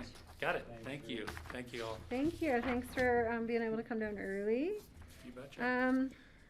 Okay, I see we have our interviewee here, but we don't have staff yet. She is watching how we make sausage. Can we do future agendas real quick, maybe? Yeah, we can. And I think then I have mine we'll work right in a here. break at some point. But all right, let's look at future agendas, which we can probably tackle before 3 o'clock. Are folks, folks, do you need a break or can we skip that? We're just waiting for staff to come introduce the library board interviews before we can start that process. Let's do this real What's quick. everybody okay with? Oh, Keep moving? Okay.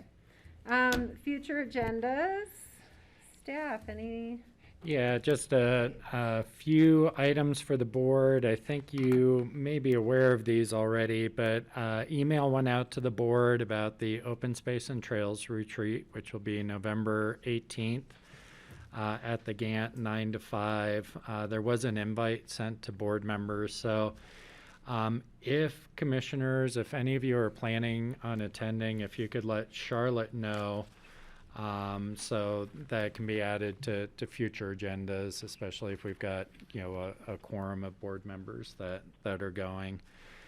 Also, Holy Cross is going to be meeting this week. I think, Greg, you may have mentioned this already, to start to set a date for ribbon cutting on the solar farm. And so I think Charlotte provided meeting dates in October and dates that we know that board members will be away in October. So hopefully they'll be able to plan around that, and we'll let you know when we hear back about those ribbon cutting plans.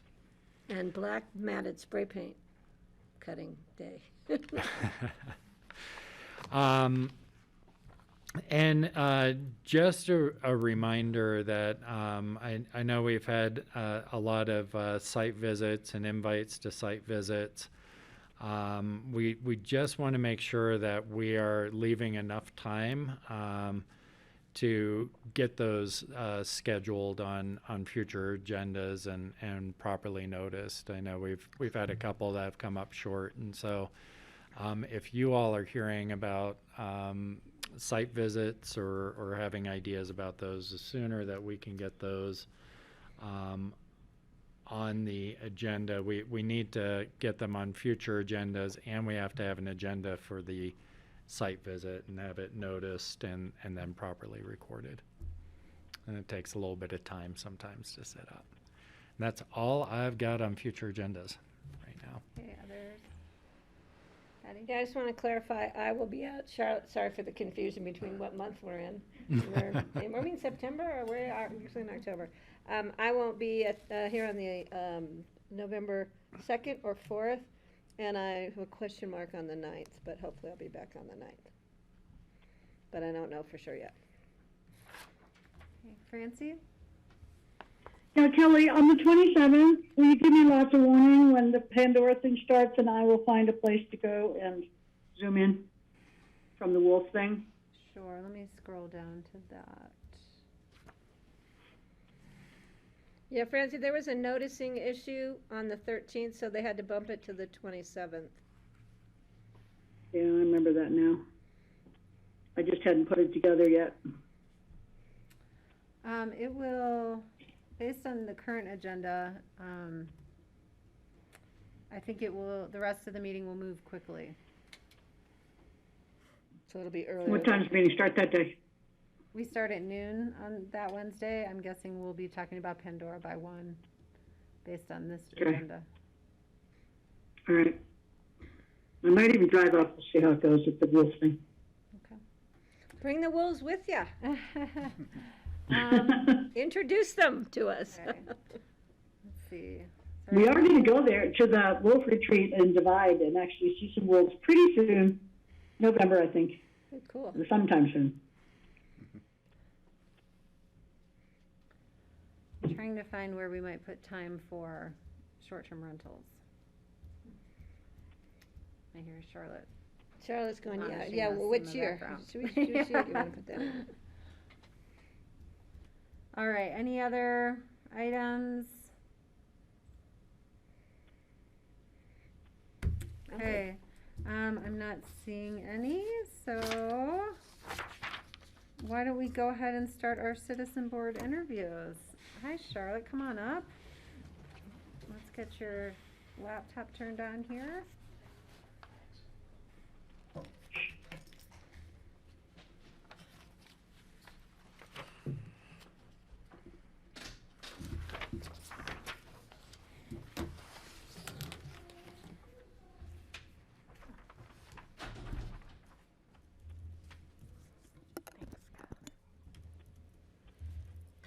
Okay, I see that Erin is here.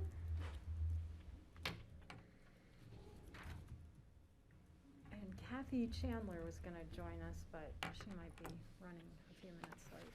She doesn't know how efficient we are today. That's right. Kelly is today. A couple of corrections since I wrote this AIS.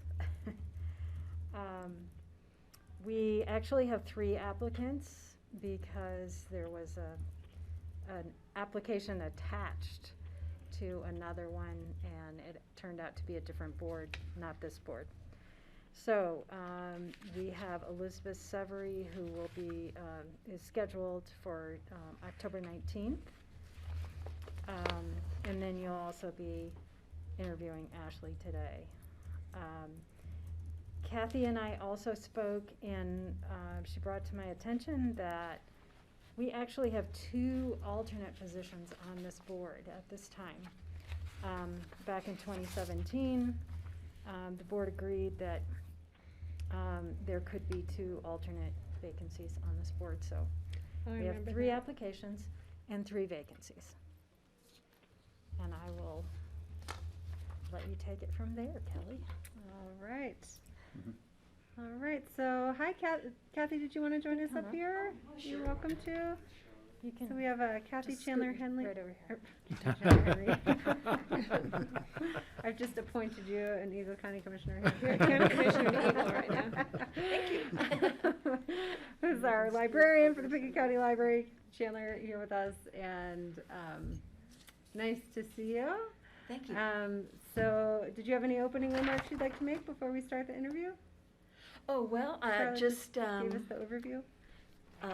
as I think Charlotte may have been saying, the library board has a vacancy now because Judy Harris, who's been serving on the board for 20 years actually, had to move to Mississippi. So that created an opening, and Charlotte was kind enough to post an ad, and we thought while we were at it, we would see if we could get 2 alternates added to the board also to help with succession planning for the board.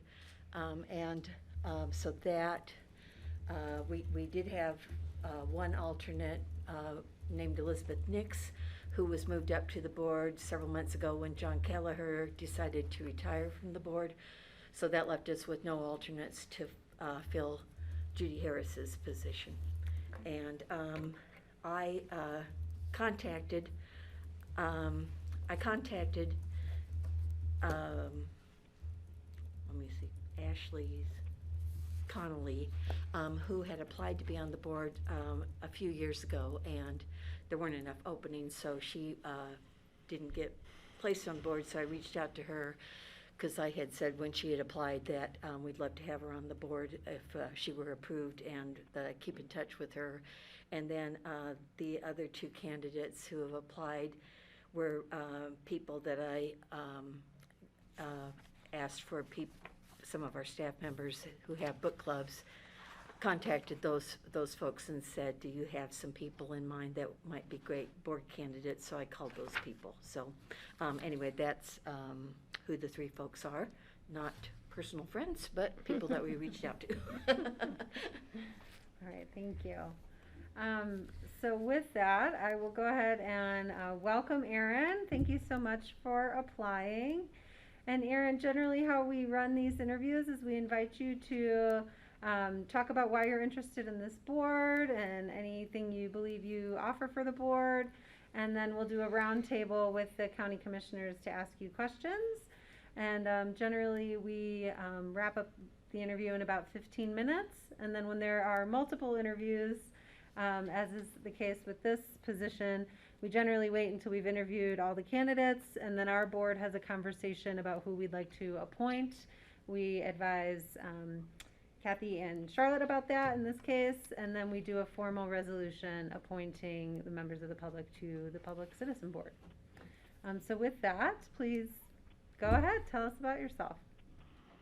Excellent. Well, thank you so much, and thank you for having me this afternoon. My name is Erin Cummings, and I'm fortunate enough to be involved in one of the book clubs here at the library, and they were kind enough to reach out, as Kathy said, to ask if I would be interested to serve on the board. And I will say during the last year and a half especially, having been involved in the library's programming, I can speak to how wonderful it was during quarantine and the pandemic. The library did such a great job maintaining those social connections that we all found to be so important. So having been a beneficiary of that programming, I believe very much in the work that they do. And I also refer a lot to the library. I'm a social worker with Aspen Family Connections, the family resource center for Pitkin County and the Aspen School District. I run a Colorado grant program called Colorado Community Response, which is targeted at early childhood families who may be at risk for abuse and neglect. So many of the families that I work with through the Family Resource Center are some of the more underserved families. They might have some socioeconomic struggles, and so being able to refer to the programming and the accessibility of the library has been really wonderful. So we're able to establish a lot of connections and get families more involved and create social connections through the programming and through the offerings in the library. So I've been able to see firsthand the work that the library does and believe very much in what their mission is, and I'm just excited to see what they do for the community as we're coming out of the pandemic. So I would love to join if it's the right fit. I do also serve on the board for Community Health Services, just under a year. So I've been able to learn the process of being a board member, which has really taken about a year to learn the full process and be very involved, but it's been a wonderful experience so far. So I would be very happy to be able to join another board and contribute to the community in that way. All right, wonderful, Erin, thank you. Are there questions from board members for Erin? Patty? Yeah, Erin, thank you. Thank you. I don't know if we've met before, but it's nice to see you. And what are the meeting schedules for the library board? They're generally once a month, on the second Wednesday of the month during the lunch hour, for 11 months out of the year, and we take December off, but then sometimes special meetings are called and posted. Oh, okay, then Aaron, I'm so sorry. If we appoint you to the board, you won't be able to join us for our Board of Commissioners regular meetings on the second Wednesday of every month. So we'll find maybe some other activity for you. I just want to make sure that time frame works for you. I know sometimes you're probably really, really busy, and other times you might have a little more time, but want to make sure that if we appoint you, you won't have any conflicts with time frame. No, not at all. I'm very fortunate that because I work outside of normal hours to accommodate the needs of families and parents, my workday tends to be pretty flexible. So if I have standing meetings, I'm able to accommodate those. Perfect. And I found your resume very interesting. You, especially your attention to families with special needs and the resources that I don't think all families realize we have available at our amazing library. So I think that you would bring a really interesting, unique experience and aspect to the library board. So again, thank you for applying. We really appreciate when people take the time to be really involved in their community. So thank you. Thank you. All right, Greg? Yeah, thank you. I'm shocked about how popular this library board has become, which is great, and we're getting high quality applicants. So Aaron, really want to thank you. I want to echo what Patty said. Your resume is very impressive. I was going to ask you about Aspen Family Connections, one of my favorite organizations. I know how important the work is, so thank you for the work you've done with them. What about Telluride? Tell us about your experience at the library in Telluride. Sure. I moved to Telluride. I grew up on the East Coast and took a break in between undergraduate and grad school and ended up there to work for the ski resort. And I started with the ski resort and moved to the school district as a special education paraprofessional, and then was actually moved to being a library paraprofessional. So I did that in the public school system, not in the public library there in Telluride. But they also, as a small town, have a very wonderful and very supportive library. But within the schools, I was able to work with students directly in the library, helping to facilitate that classroom and support the reading teacher to really allow her to do her individual work with students rather than having to manage the catalog and chase down students for past due books and things like that. Great. Well, thank you. I think your background, your experience, and your interests, would be so helpful and useful on the library board and in the library as well. So hopefully you'll be on site as much as possible. I know that's not what we're asking here, but I can see so many ways that this would be great to have you there. So I really appreciate you applying, and that's all I've got for now. I guess finally the last thing might just be, are you permanent in the community now? Do you feel like you're here to stay? Yes. Yeah, we are very well ingrained in this community, and especially serving on another board and working with an organization like Aspen Family Connections. I'm in such a wonderful position and feel very supported by the community, and I'm very happy to live here. Great. Thank you. Yes. All right, thank you. Other questions? Steve? So, Aaron, everybody who loves libraries has a library story. When they first got engaged in going to public libraries and falling in love with books and all the things that are at libraries, could you tell us your history with libraries?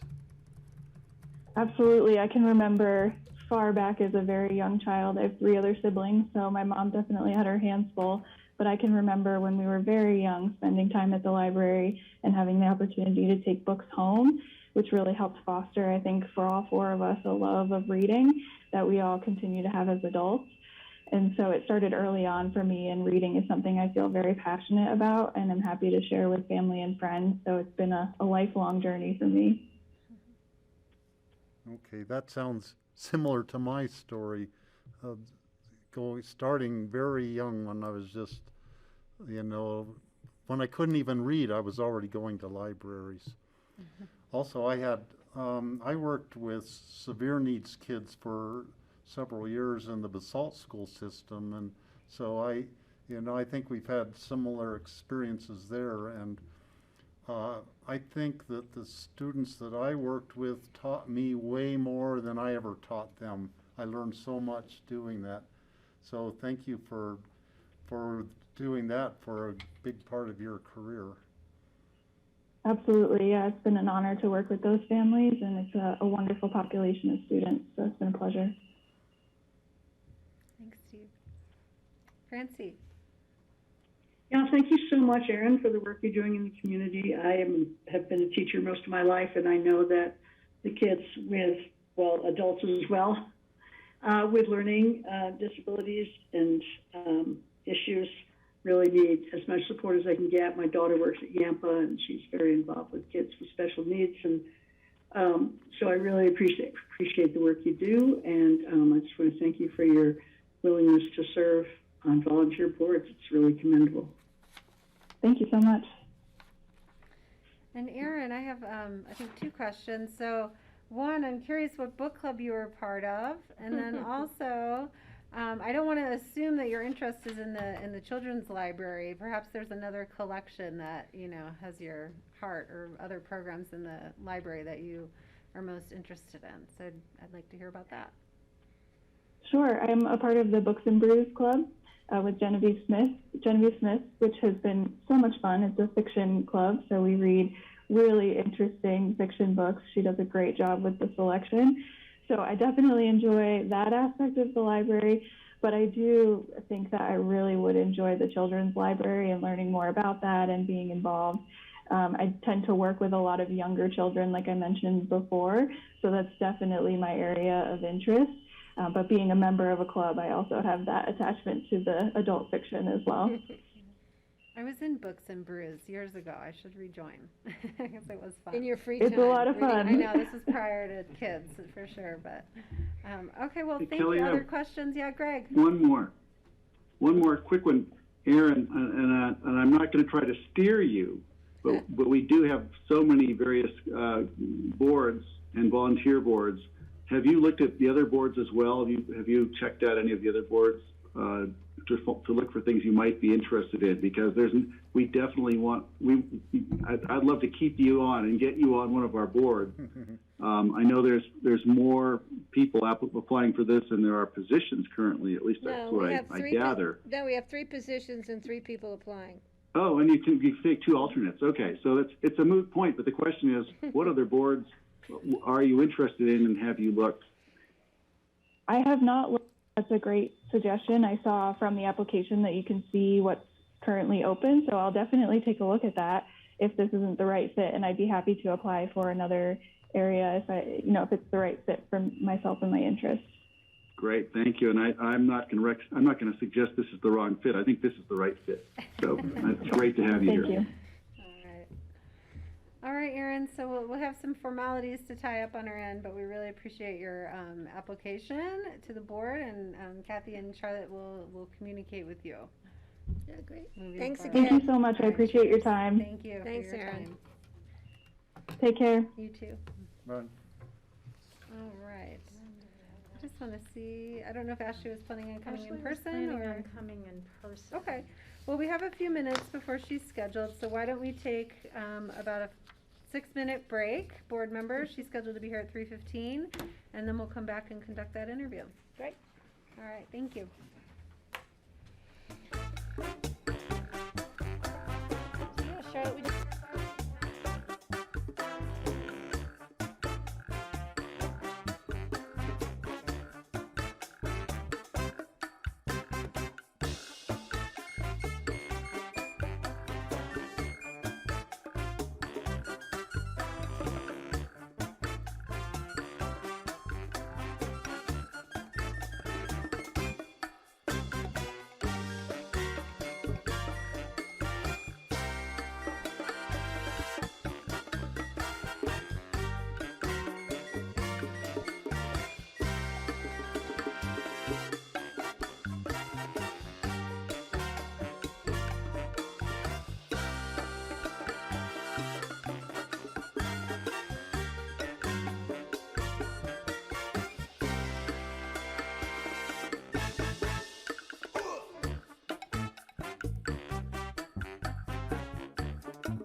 welcome back everyone to the Pickens County Board of County Commissioners work session on Tuesday, October 5th. We took a short break and we're going to resume our citizen board interviews for the library board, and we have Ashley Connolly here with us. How are you? Good, thank you. Thanks for having me. Yeah, welcome. So generally how we do this is we'll invite you to tell us why you're interested in the board and any other info you want us to consider, and then we'll open it up for questions from the commissioners, and generally it takes about 15 minutes. So if you're ready, feel free to go ahead. Yeah. Sure. Well, goodness, I am, just like all of you, because you're here, I'm, passionate about our community and believe so much in the power of community and service, and just feel really strongly about giving back in any way I can. And so, I've been a local, I was born and raised here, and so the library was a very important part of my life when I was a little kid, back when it was, well, I guess it's still sort of on Main Street, but the old location, if somebody remembers that. And, I'm just somebody, I'm a voracious reader. Library is just my happy place. In my other life, I would have been a librarian or a bookstore owner. So there's that, just personally. But I also just feel like in my professional life, so a little bit about me, like I am a licensed psychotherapist and I have a private practice. I do a lot of work with mostly individuals and adults. I do a lot of work with sober coaching and people struggling with addiction. So that's kind of my main focus area professionally. But what I do believe, just sort of from a holistic perspective, is that, it's community. It's not just on us mental health professionals to keep our community well. It's like community engagement. And, the library is just one of many places in our community where people can feel connected and a part of. And I think that to be a part of that and to lend my voice as a professional. I'm also a mom of 2 kids, and you saw me there all the time. They're a little bit older now, so right now I can barely pull them away from anything that doesn't have a ball attached to it. They won't do it. But reading is still very much an important part of our lives, but library is so much more than just books, as we well know. And so I guess I just feel so passionate about community engagement, and I think the library is just like this huge resource that can be there to serve all of our members of our community in so many different ways. And I think I represent, although I'm not super young anymore, but sort of a younger generation. I've got kids that are 8 and 11, and we're very involved. I'm very involved in the schools. I'm I've been the chairman of the PTO since my kid was in kindergarten. He's in 5th grade, so I'm really connected with the sort of mom-dad community at the schools, very involved with the schools. So I feel like I could bring that aspect to the library to keep families involved. And I just want this opportunity to serve my community, because this community has given me so much. I mean, the library's was my place where I took the kids for story hour when they were little. It was where I studied for my GMAT when I was going to graduate school. I mean, it's been a constant in my life, and I think it's an area that we can grow. And I know we've all been struggling with as a community with mental health issues, and I think it's just so important to bring that to all of our different avenues in our community. Is how can we use the library to build community? And I think I could be a good asset to the board in helping in that respect, in terms of engaging family, engaging people, with my work with the addiction and recovery community, bringing people who are on the margins, and how can we serve all sorts of people. So that's in a nutshell why I want to get involved. All right, we'll open up for questions. Patty? Yeah, again, meetings are the second Wednesday of every month at lunch hour. Does that work for you? I mean, to make sure that you actually, that's great that it's, because I was on some boards that were like first thing in the morning, but when kids are in school is a fabulous time, and with my work schedule, as long as I just, block that hour or 2 out. Well, and I had fun reading your resume, but I have to be really honest. I don't know how we could not want to appoint a woman who wrote for Enlightened Woman's Magazine. Yes. I know, but the irony of writing for Enlightened Women's Magazine is like, am I an enlightened woman? No, but you know what? But I'm gonna write for them. I can write for them, but we're all wounded healers. You know, we're all just doing the best we can. I got to you make it. I got to the end of all this stuff, all these amazing credentials, and I'm like, she's a writer. She wrote for Enlightened Women's Magazine. That is so cool. Yeah, that was a really fun little kind of side hustle job I did for a while. Yeah. Well, thank you for taking the time to apply. And you had applied prior. So when did we interview you? Was it 2017? I think. Yeah, and I think there were still incumbents, and it was a little bit. There wasn't actually like a real spot open or something like that. Well, thank you for coming back to us again. I appreciate your coming back. And we really appreciate you taking the time to do that. Thank you. All right, Francie, then Greg. Hi, how are you? Good, thanks. Hi, Francie. Thank you so much for applying for this position. I think it's really awesome that you speak Spanish and that you're interested in this position, because I think that's something that we really need up Valley, and that it would be a terrific, you would be a terrific resource for the library. And I loved you reading your resume. It's incredibly interesting. Seems like you do a lot of really good, involved work that requires a lot of empathy and commitment. And so I admire you for that, and I thank you for that. And I hope you, my daughter works at Yampa, and she experiences weariness from empathy by the end of the year. So I hope you have a lot of resources to support you in the work that you do. Thank you. I do. I will say one thing I'm good at is I'm excellent at self-care, because, you know, if I don't take care of myself, it's hard to take care of other people. But I do find that it's in service, like for a lot of us, it's like by being of service to others, it really helps me, you know, because we can all feel so hopeless with everything going on in the world. But to whatever extent I can be of service to somebody, it actually empowers me. So service is one of my acts of self-care. All right, Greg. Yeah, thanks, Ashley. It is great to see you again. I've been thinking about your application from the last time, and I couldn't remember if it was the library board, but I guess it was, obviously. And I'm so glad that you're back and you're still interested and even more qualified than you were before. So I just want to say thanks for coming back in and being a part of this community. You get it. And like Aaron, who was just on before you get it. You understand what it means to be part of a community like this. And all I can do is say, thank you, and I'm glad you're here, and I look forward to voting for you when the opportunity comes up. Okay. Well, thank you. All right, Steve. So I don't really have any questions. All my questions have been answered during the course of your answers to the other questions, but thanks for applying. I remember the first library I remember in Aspen was in the Wheeler Opera House. Oh, goodness. I don't And remember then that it was one. in there on Main Wow, Street what? where the design workshop building is now. Wow. That's where it was. That's that the was one I a remember. I didn't know it was big in the Wheeler. addition. I didn't either. Yeah, that brings back memories. All right, thanks, Steve. And the question I asked the other applicant was, is there particular services or collections in the library that interest you the most? I would say I laugh because you know, nobody should admit to liking self-help books, but seeing as my profession is, I prefer to reframe it to personal growth.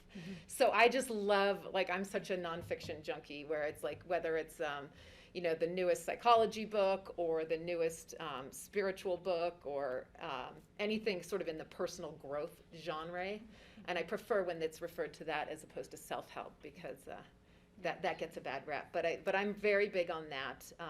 But then I'm also just like, I love how you guys put out the library just puts out the bestsellers, because I just think that's when I just need a fun, easy read. I just grab some of the newest bestsellers. And then I was such a regular for a while in the kids area for my kiddos. But So those are probably my main areas of interest. Very cool. That's where you find Kelly and I. Kelly with her kids, me with grandkids. Yeah. Yeah, my kid, we've, Yeah. we've been taking them back and they still love it. We both have avid readers. All right, well, other questions for Ashley? I think it's great. This is great. Great applicant. I know, wonderful. So, so the process, I think we have as many applicants as we do appointments available, which makes our job really easy. I do think we will have the struggle of figuring out how to appoint the regular positions and the alternate position. So we still have one more interview, and then I don't know if we suss that out, or if Kathy, your board, makes a recommendation, or if the applicants suss that out among themselves. I think we've done usually it do. different ways. Yeah. And just so you know, being an alternate, generally, it's really, there's very little difference at all. And they have to have a quorum and people vote, and you can, and everybody's at the same table, so. Okay. Yeah. And, I'm not suggesting that for your, but we will have to Yeah. figure that out before we formally Yes. adopt the resolution appointing everyone. Yeah. And I'm open to whatever. I want to be of service, and as my kids get older, I get a little more time too. So that's the beautiful thing. And then so you get this to be timing could be like, come perfect. back, come back. Yeah. Yeah, All and I right. would add that I think that probably there are several board members, regular members, who are probably poised to retire soon. This So would be I a good think that transition. the alternate name will not last Okay. for long. And there's very few contentious votes on the board. It's usually by consensus. You So- never know. Yeah, you don't ever know, but usually being an alternate is just pretty much the same as being a regular trustee. Good to know. Okay. All right, well, thank you. Thank you. Appreciate Yeah, your time. thank Nice you. to meet you again. Thank you for all your Yeah. service. You Enjoy those kids. Okay.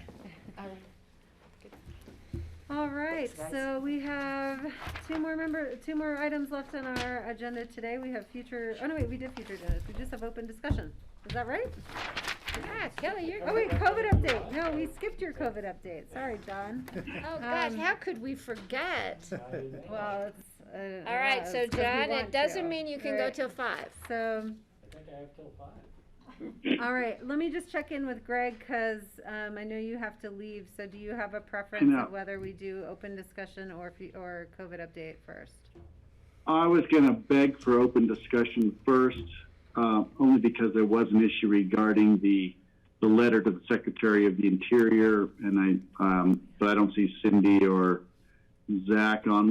We're just going to talk about where we are with that letter, and hopefully have an opportunity to bring Mona Newton in also, because the letter's become the situation's become a bit more complex, and I just wanted to bring you an update on that. But since nobody is here yet, I can try to ping them and see if they'll pop in sooner.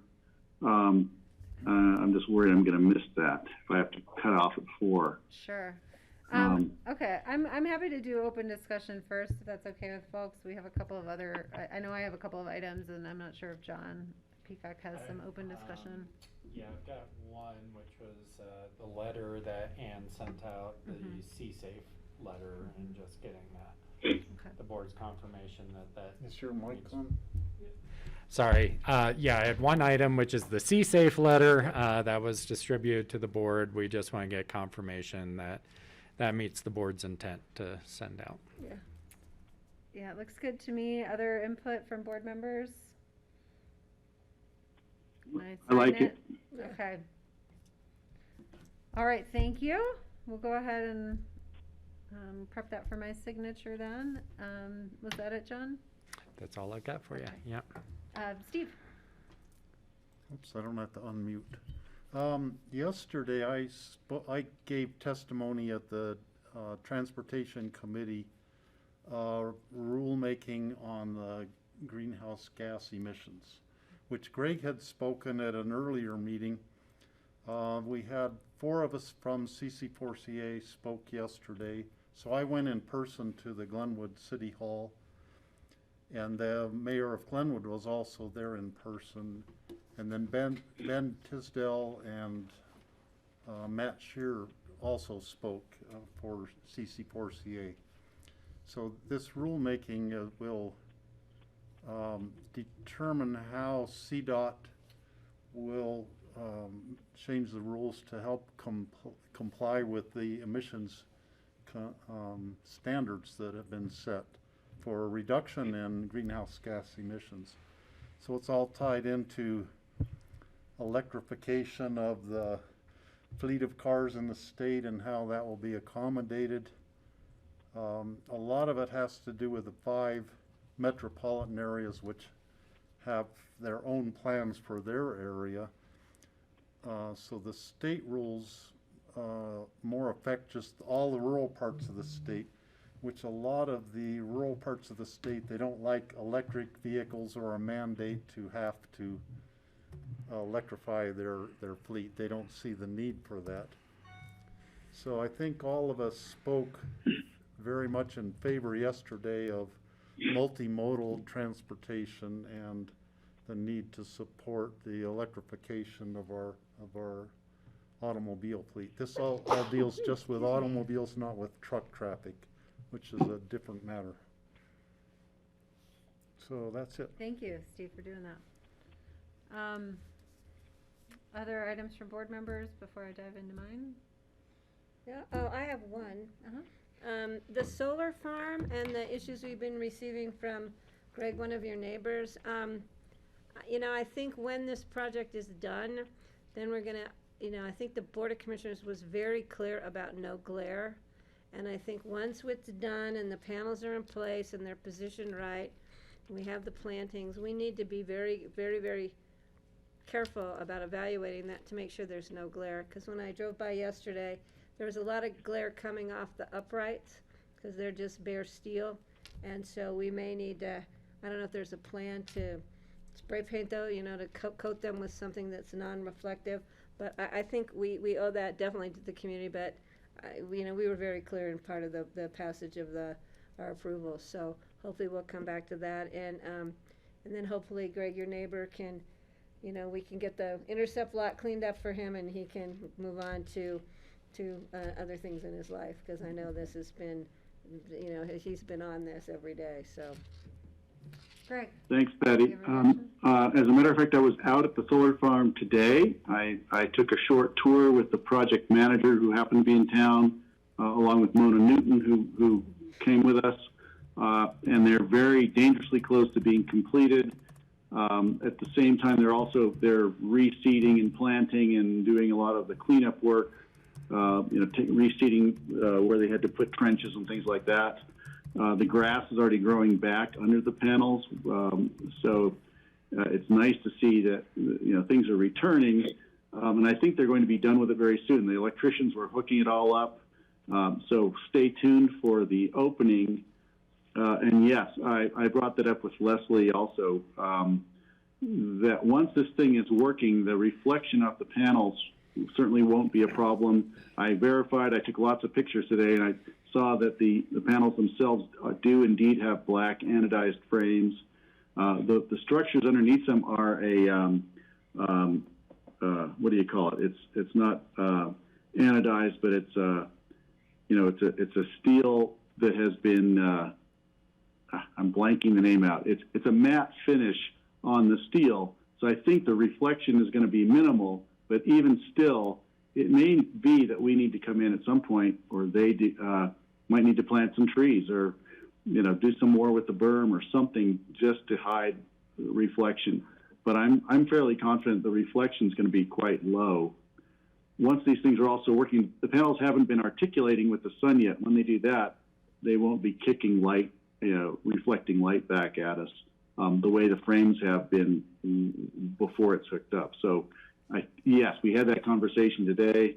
And regarding my neighbor, we have been in touch with him, and his issues are also about the intercept lot. I think he was confusing some of activities at the solar farm with the intercept lot, and he's being responded to. A lot of his issues, I think, are regarding city issues, and the question I have is, does the city go out and patrol out there, and are they on top of this?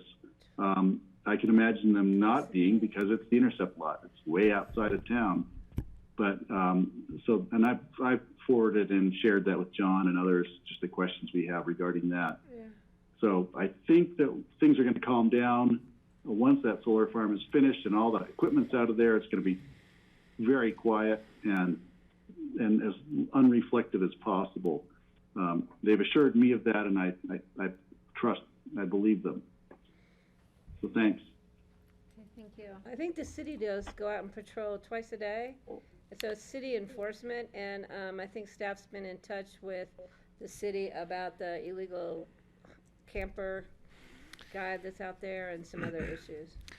Yeah, so we have been, and the city does do patrols and does enforce parking. In the case of the vehicle that was in question, some of the email traffic, the city had actually granted permission for that vehicle to be there till November 1st. And so we don't have much more detail than that. That's interesting, because I didn't think there was any overnight camping allowed other than the SOS location, but. And I don't know the circumstances around why that was. Thanks, John, for following up. Greg, did you have more? Right. I think it would be great just to follow up on that, because yeah, it did seem kind of it seemed to be an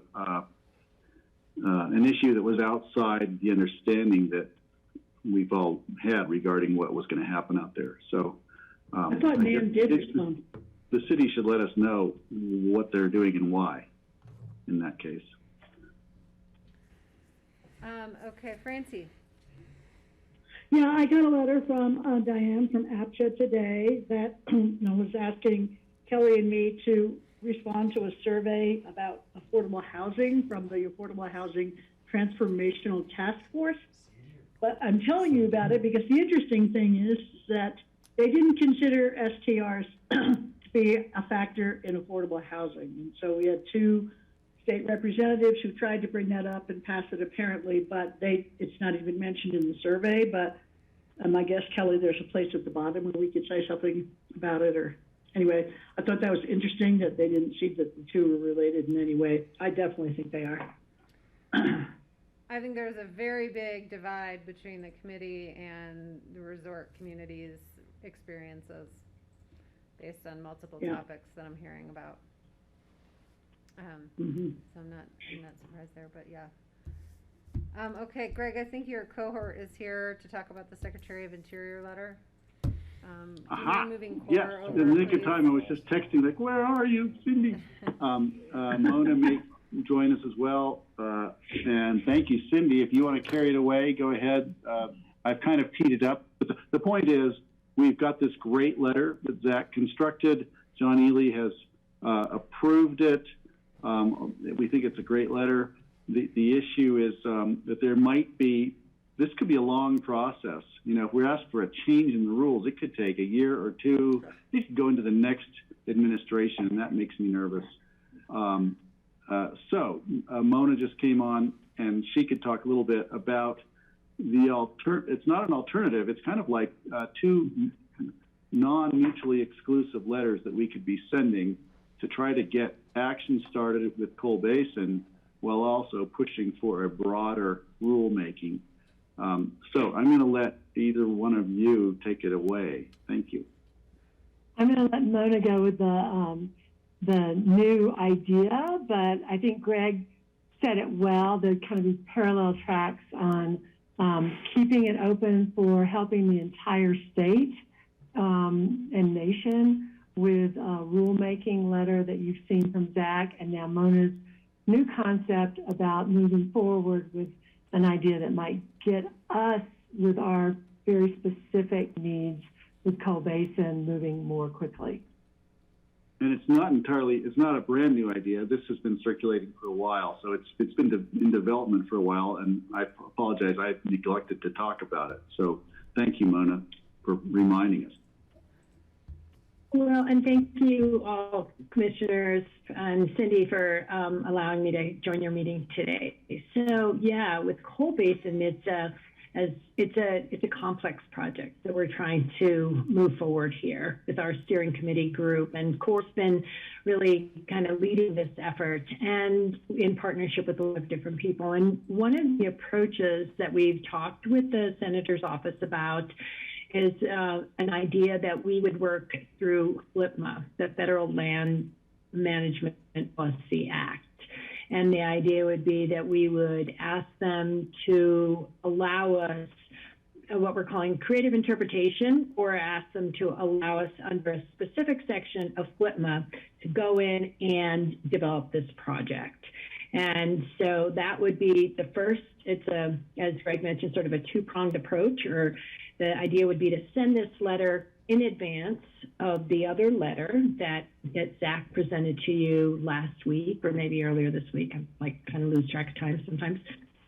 So we send this letter first from the steering committee and also the county. So it could be two different people sending the same letter through the senator's office, asking onto the Secretary of Interior, asking for this interpretation using FLTMA so that we could develop this project.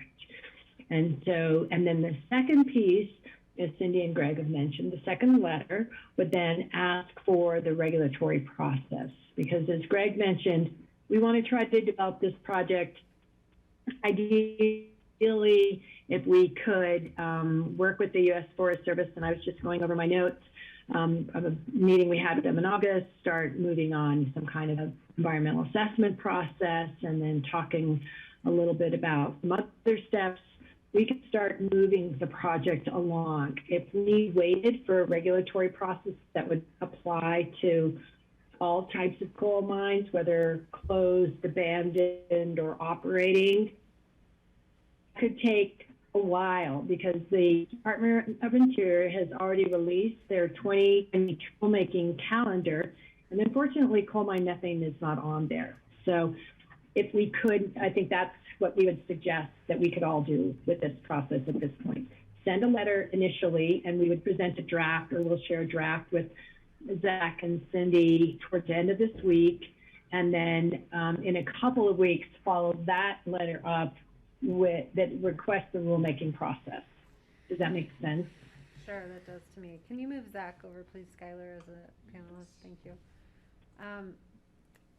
Okay, questions for Mona, Greg, Cindy, or Zach? Patty? Yeah, we worked with FLTMA during the Rhine Land Exchange many, many years ago. But I'm familiar with it in that scenario, but not necessarily in this scenario. And I think rulemaking, being a year or two is being nice. To do a regulatory rulemaking could be even longer than that. So I don't have a problem in trying to move this forward in a different avenue, but getting to the same location to get the job done.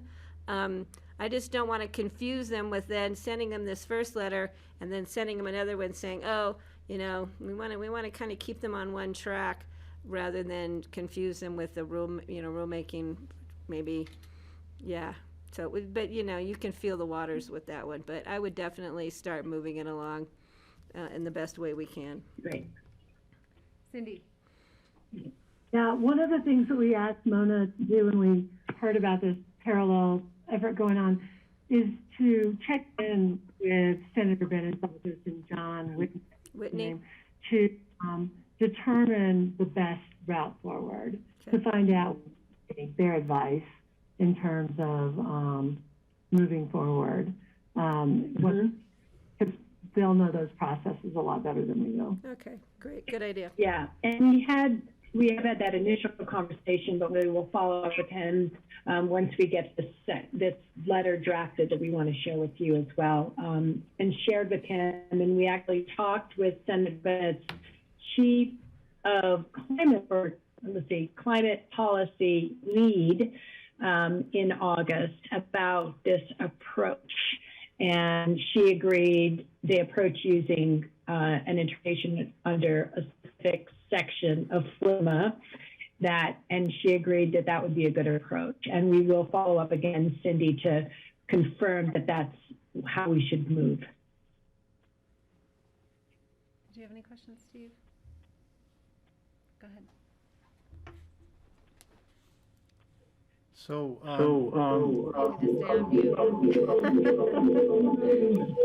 Okay. You got too many mics. They'll hear you. Yeah. okay, I'm good now. I'm used to doing Zoom call from home. The fact that this mine, the Coal Basin mines are the second most gaseous mines in, I don't know if it's in Colorado or in the whole United States. Does any of you recall that figure? Anyhow, it's a lot. It's a huge amount of gas. I think you would probably even rank in the top 10, honestly. It just is the highest one that we have tracked in Pickett County right now. Yeah, and then the fact that if we could contain this methane and destroy it through some fashion or other, it would have the effect of mitigating the entire greenhouse gas emissions from all the human activity in Pickett County is how it's being touted. That's how huge this project is. And every day, every minute of every day, there's methane gas escaping. And it has been escaping ever since the 1990s when the mine was closed. So the sooner we can get something done through whatever mechanism, the better. Because it would have such a huge impact and, you know, really set a good example and really be, I think it should be all hands on deck in Pickett County working on this project, trying to get it to the finish line because it has such a huge impact. Great, thanks, Yeah, Steve. great, thank you. Yeah. I agree, and I think it is going to require all hands on deck to make this happen. So, thank you. Yeah, I support this. I mean, sometimes these individual examples can really give support to a larger regulatory scheme that otherwise can be seen as like, a black box or like theoretical, right? So, yeah, I think this makes a lot of sense. Yeah. Okay, Greg, yeah, go ahead. So Zach, Cindy, and Mona, we have our results that we're looking for. What we know what we're going to do next. Are you happy? You don't need direction from us. We just want to make sure we just have the right update from you, and so we know what the next steps are. Yeah, I'm sorry, I was double booked for a meeting, so I didn't realize this was coming up, which is why I just wanted to bring back to what Patty was saying about not confusing them. Our hope on the second round is to hopefully involve CC4CA. I've talked with Chris Menges, who's now with the Nature Conservancy as well, and he's also expressed some interest in maybe leveraging their resources as well. For me, that Coal Basin is a wonderful project, and I hope we can get it off the ground. The true impact comes from that regulatory overhaul, so I just want to make sure we don't lose sight of that down the line. As I said, there's 48,000 of these mines in America, so we have the potential to really lead the way and create a pretty significant impact nationwide. So absolutely, I think it's wonderful that we can get this off the ground, and that's why I think it's worth postponing. But I do want to make sure that we still push for that regulatory overhaul. We still have the coal mines up in Spring Gulch area, and then we have all of our neighbor counties as well as the other ones throughout the state. Thanks, Zach. I completely agree with you, Zach, and we've talked about that as well. I mean, what we want to try to do is redefine what reclamation means with coal mines, right? And so as coal mines are operating and as they're closing down, the reclamation should go way beyond the surface, the resurface, or the reclaiming of just the surface. It should include what's going on below as well. So yeah, thank you, Zach. I think that's important for us to keep our eye on both of these balls here. Thank you. Patty? Yeah, and Zach, I've always been a big believer in we can take our situations here, be our problems smaller and our solutions small and grow them big on a regional level, statewide level, and a national level. And I see that as a benefit because Pickett County has been known for solving problems locally, and our solutions have been used and grown up or grown down depending upon where they go. And I've been very proud of that, and I think this is a perfect example of us being able to do this again. Mm-hmm. Agree. All right, so should I look out is that going to be a letter under my signature that I should be looking for from you guys later next week or something? Okay. Yes. Yes. So we'll pre-share the draft with Cindy and Zach, and then that will go to you. I believe you have a meeting with the staff on the 13th of October. So we can try to get that to you then, before then. Great, thank you. All right, appreciate your work, everyone. Thank you. More. Thank you.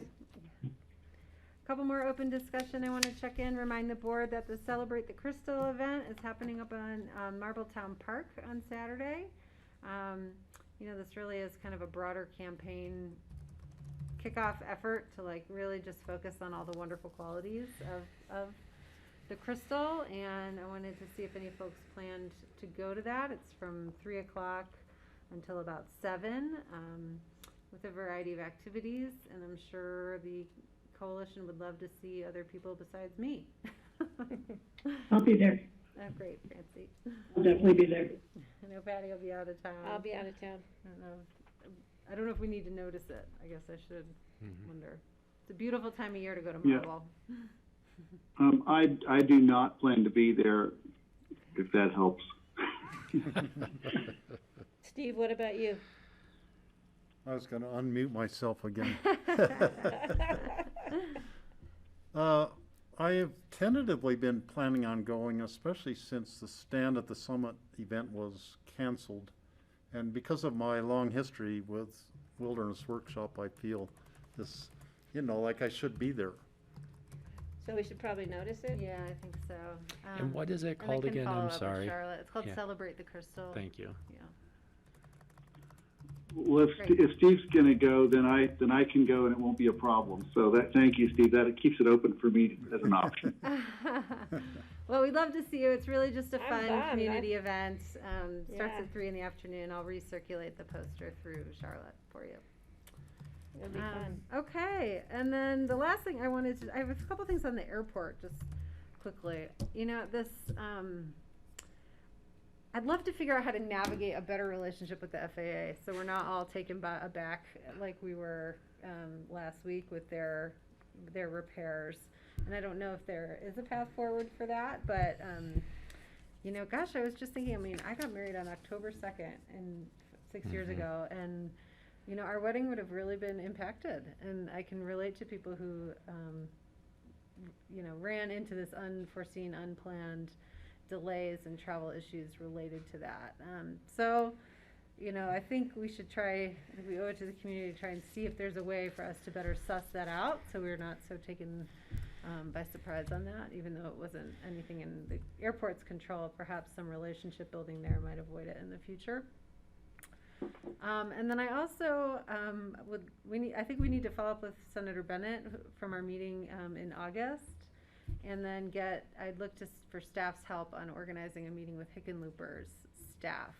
And you know, I'm always happy to make the request, but I'd need to know like which staff would want to be there and that kind of stuff to talk about our airport plan. Yeah, and so we did send out, oh, I'm sorry, Go Kelly. ahead. Yeah, no.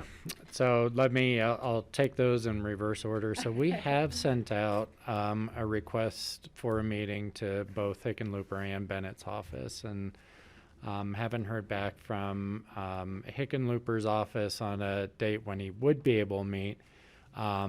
He was not available during the most recent recess. So I think a follow-up to Hickenlooper would be good, and we can do the same with Bennett. I'm glad you brought up the NavAid, because I do think we should be doing some outreach to the FAA on that, and it might be good for them to hear from you as a body. There was two I think levels of miscommunication. First, the NavAid was brought down as part of regular maintenance. That's great. We want them to be doing regular maintenance on the system. I think the drop was the lack of communication and it wasn't just Aspen that was affected by this. It's multiple airports and airlines. And then the airlines in that confusion said it was us that took a piece of our equipment down that wasn't allowing them to land. And to your point, I heard from a number of folks, frankly, that had weddings or events planned this past weekend, which turned out to be a beautiful weekend for it, who were, understandably stressed out, and having been told it was us that turned it off, why couldn't we turn it back on? And we do have some history with the FAA on these types of communication issues that have gone back several years, and so staff would be happy to put together a letter from the board, maybe inviting both. We're glad you're maintaining it, but we'd really invite a better process and a discussion about how we communicate on these things, because they do have a big impact. So we'd be prepared to do both of those. Yeah. Thank you.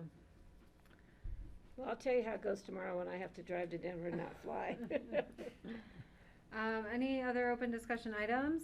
And then we have one more regular meeting item. Yep, Greg.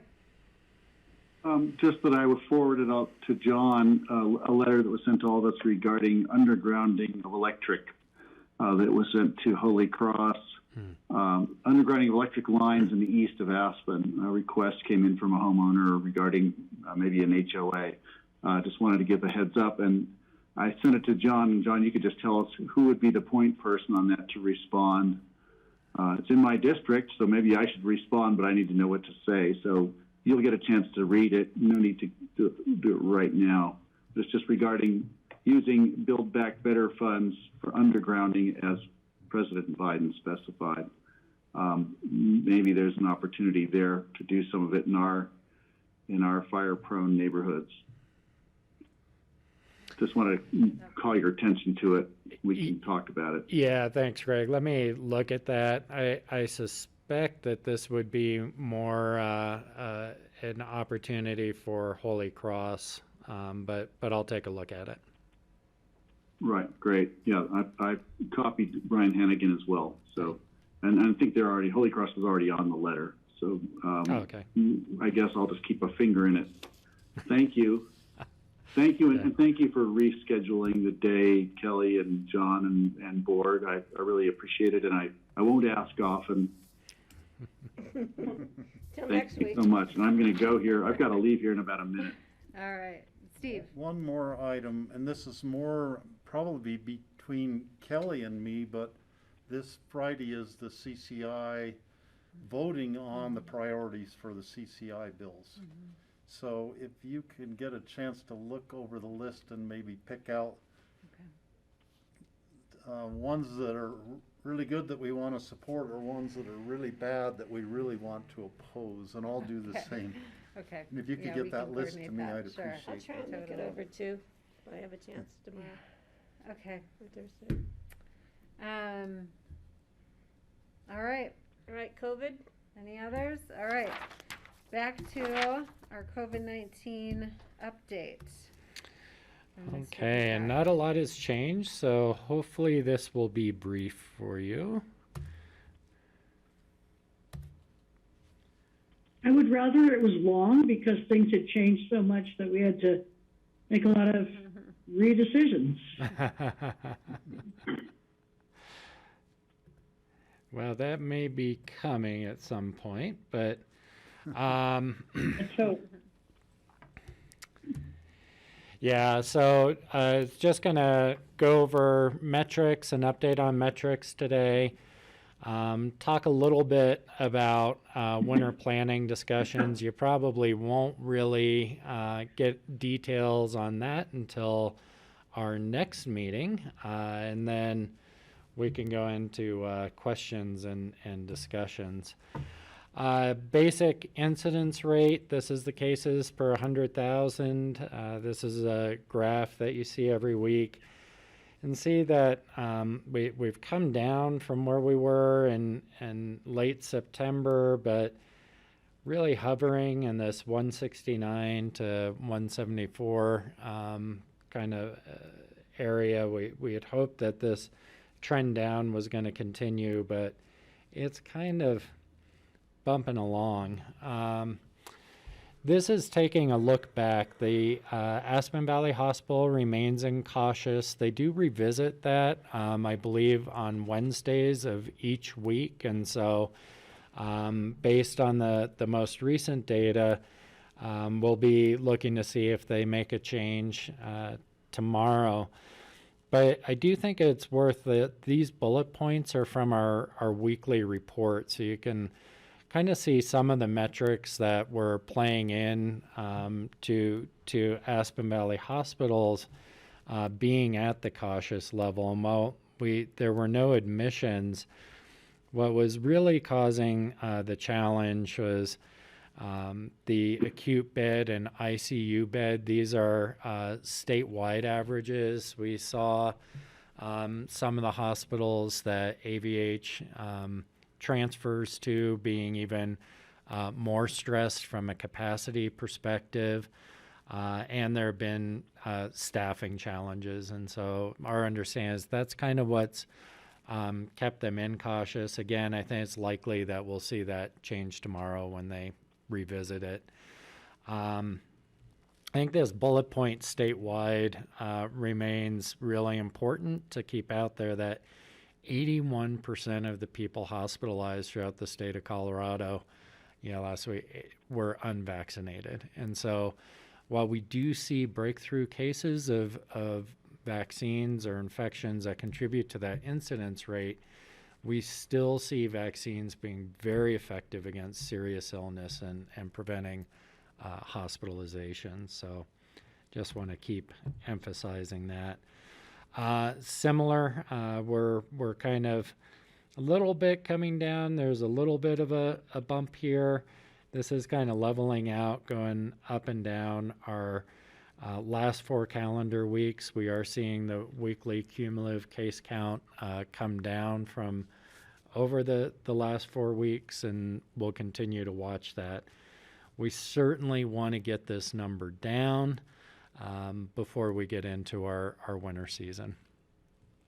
And this is not just a Pickens County trend.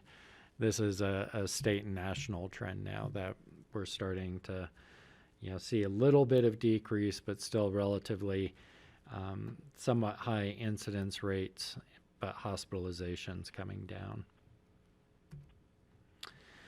Vaccinations, 90% of the population now with one shot, 71% showing fully vaccinated. Again, we still think that 71% fully vaccinated number is going to continue to go up as we work through data issues and such with the state. But we remain very, very high in terms of our vaccination rate in the state.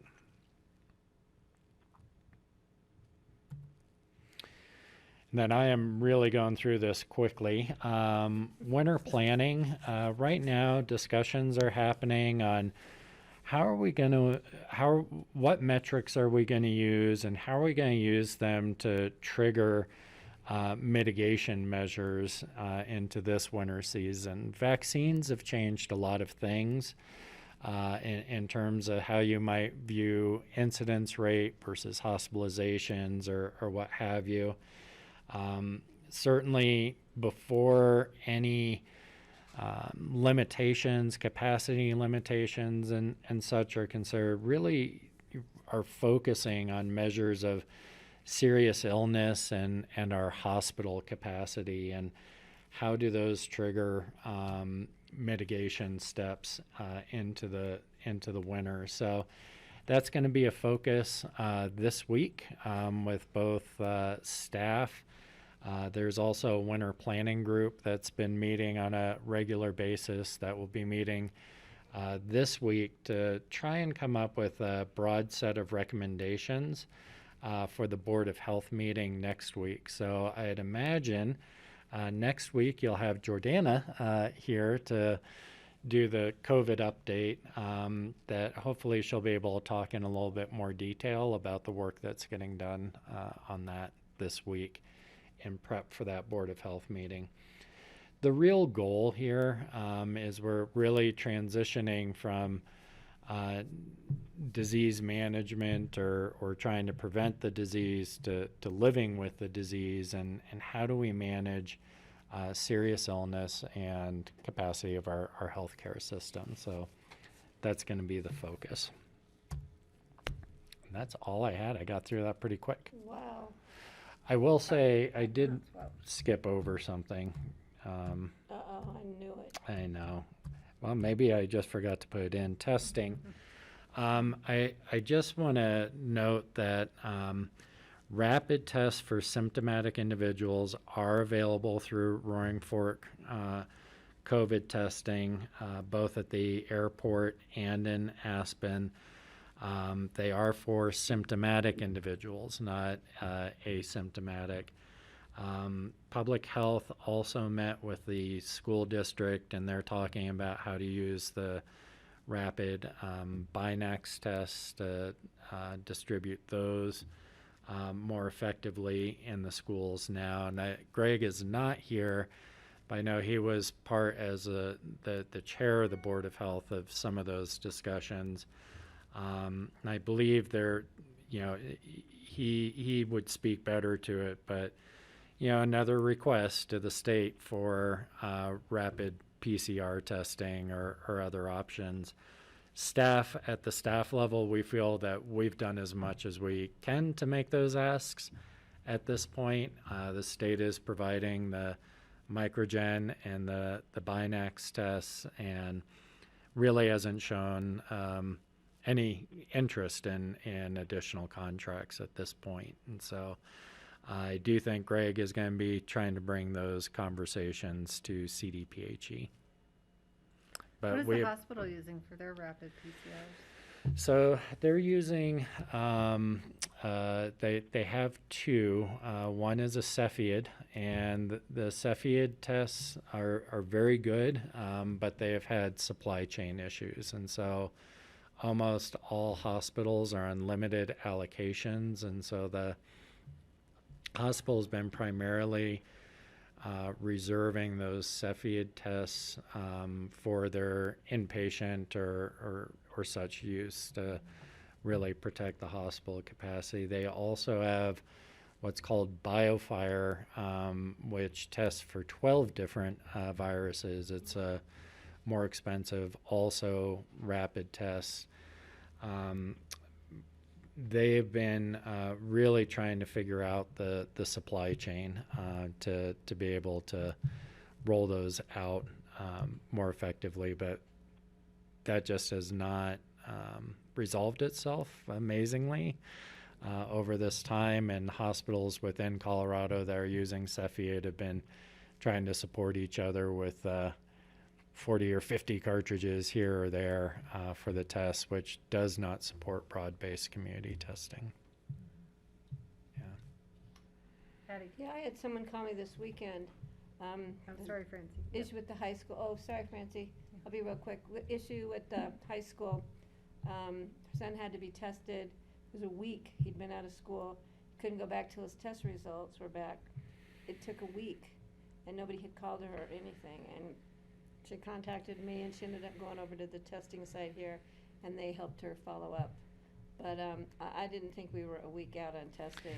So her son, who was already falling behind in school, was now getting further behind, waiting for a test result that took way too long. Yeah, so that we do know the microgen has been averaging about a 48-hour turnaround time, and we do hear stories of it taking longer for some folks, and or a challenge with the results, whether it's maybe an the email results or, came back and they just didn't get out to her.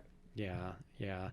But hopefully, I think working with the schools to, better deploy the rapid tests that are available, hopefully we'll address some of this.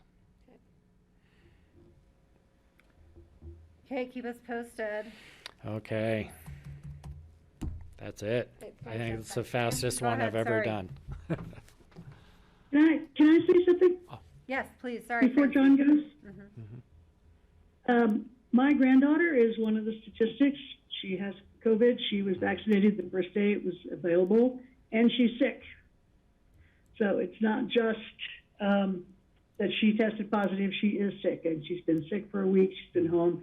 She missed fall trip at CRMS this week, and her whole family is under isolation, and so they're not going to work or going anywhere. And I've been pretty isolated. I mean, I haven't had close contact with her, but that's why I'm not coming up or anything. But we should all be done by Saturday, we hope, assuming she doesn't have any more symptoms. But anyway, it's been pretty damn close to home and not very fun, and I can't stand seeing my granddaughter sick. And she got it from somebody who was not vaccinated. So that was really annoying. Well, sorry your family's going through that, Francie. How old is she, Francie? She's 16. Oh, geez, yeah. She's a junior at CRMS. She's the one who lived with me all last year. But they moved home, so she doesn't live with me now. So anyway, yeah. So you guys know that. So if I don't show up on Saturday, that's why. All right. Any other discussion, questions, info from the board for the good of the cause? Okay, I think we've wrapped our agenda. Let me just make sure I didn't skip over anything else today. So I'll see you guys. Okay. Wednesday for a short meeting. We thought it was going to be a long meeting. Well, safe travels. Yeah. Patty, and thanks to the members of the public for watching. We will meet next Tuesday for our work session on October 12th. Thank you, staff, and thanks, Grassroots. Okay.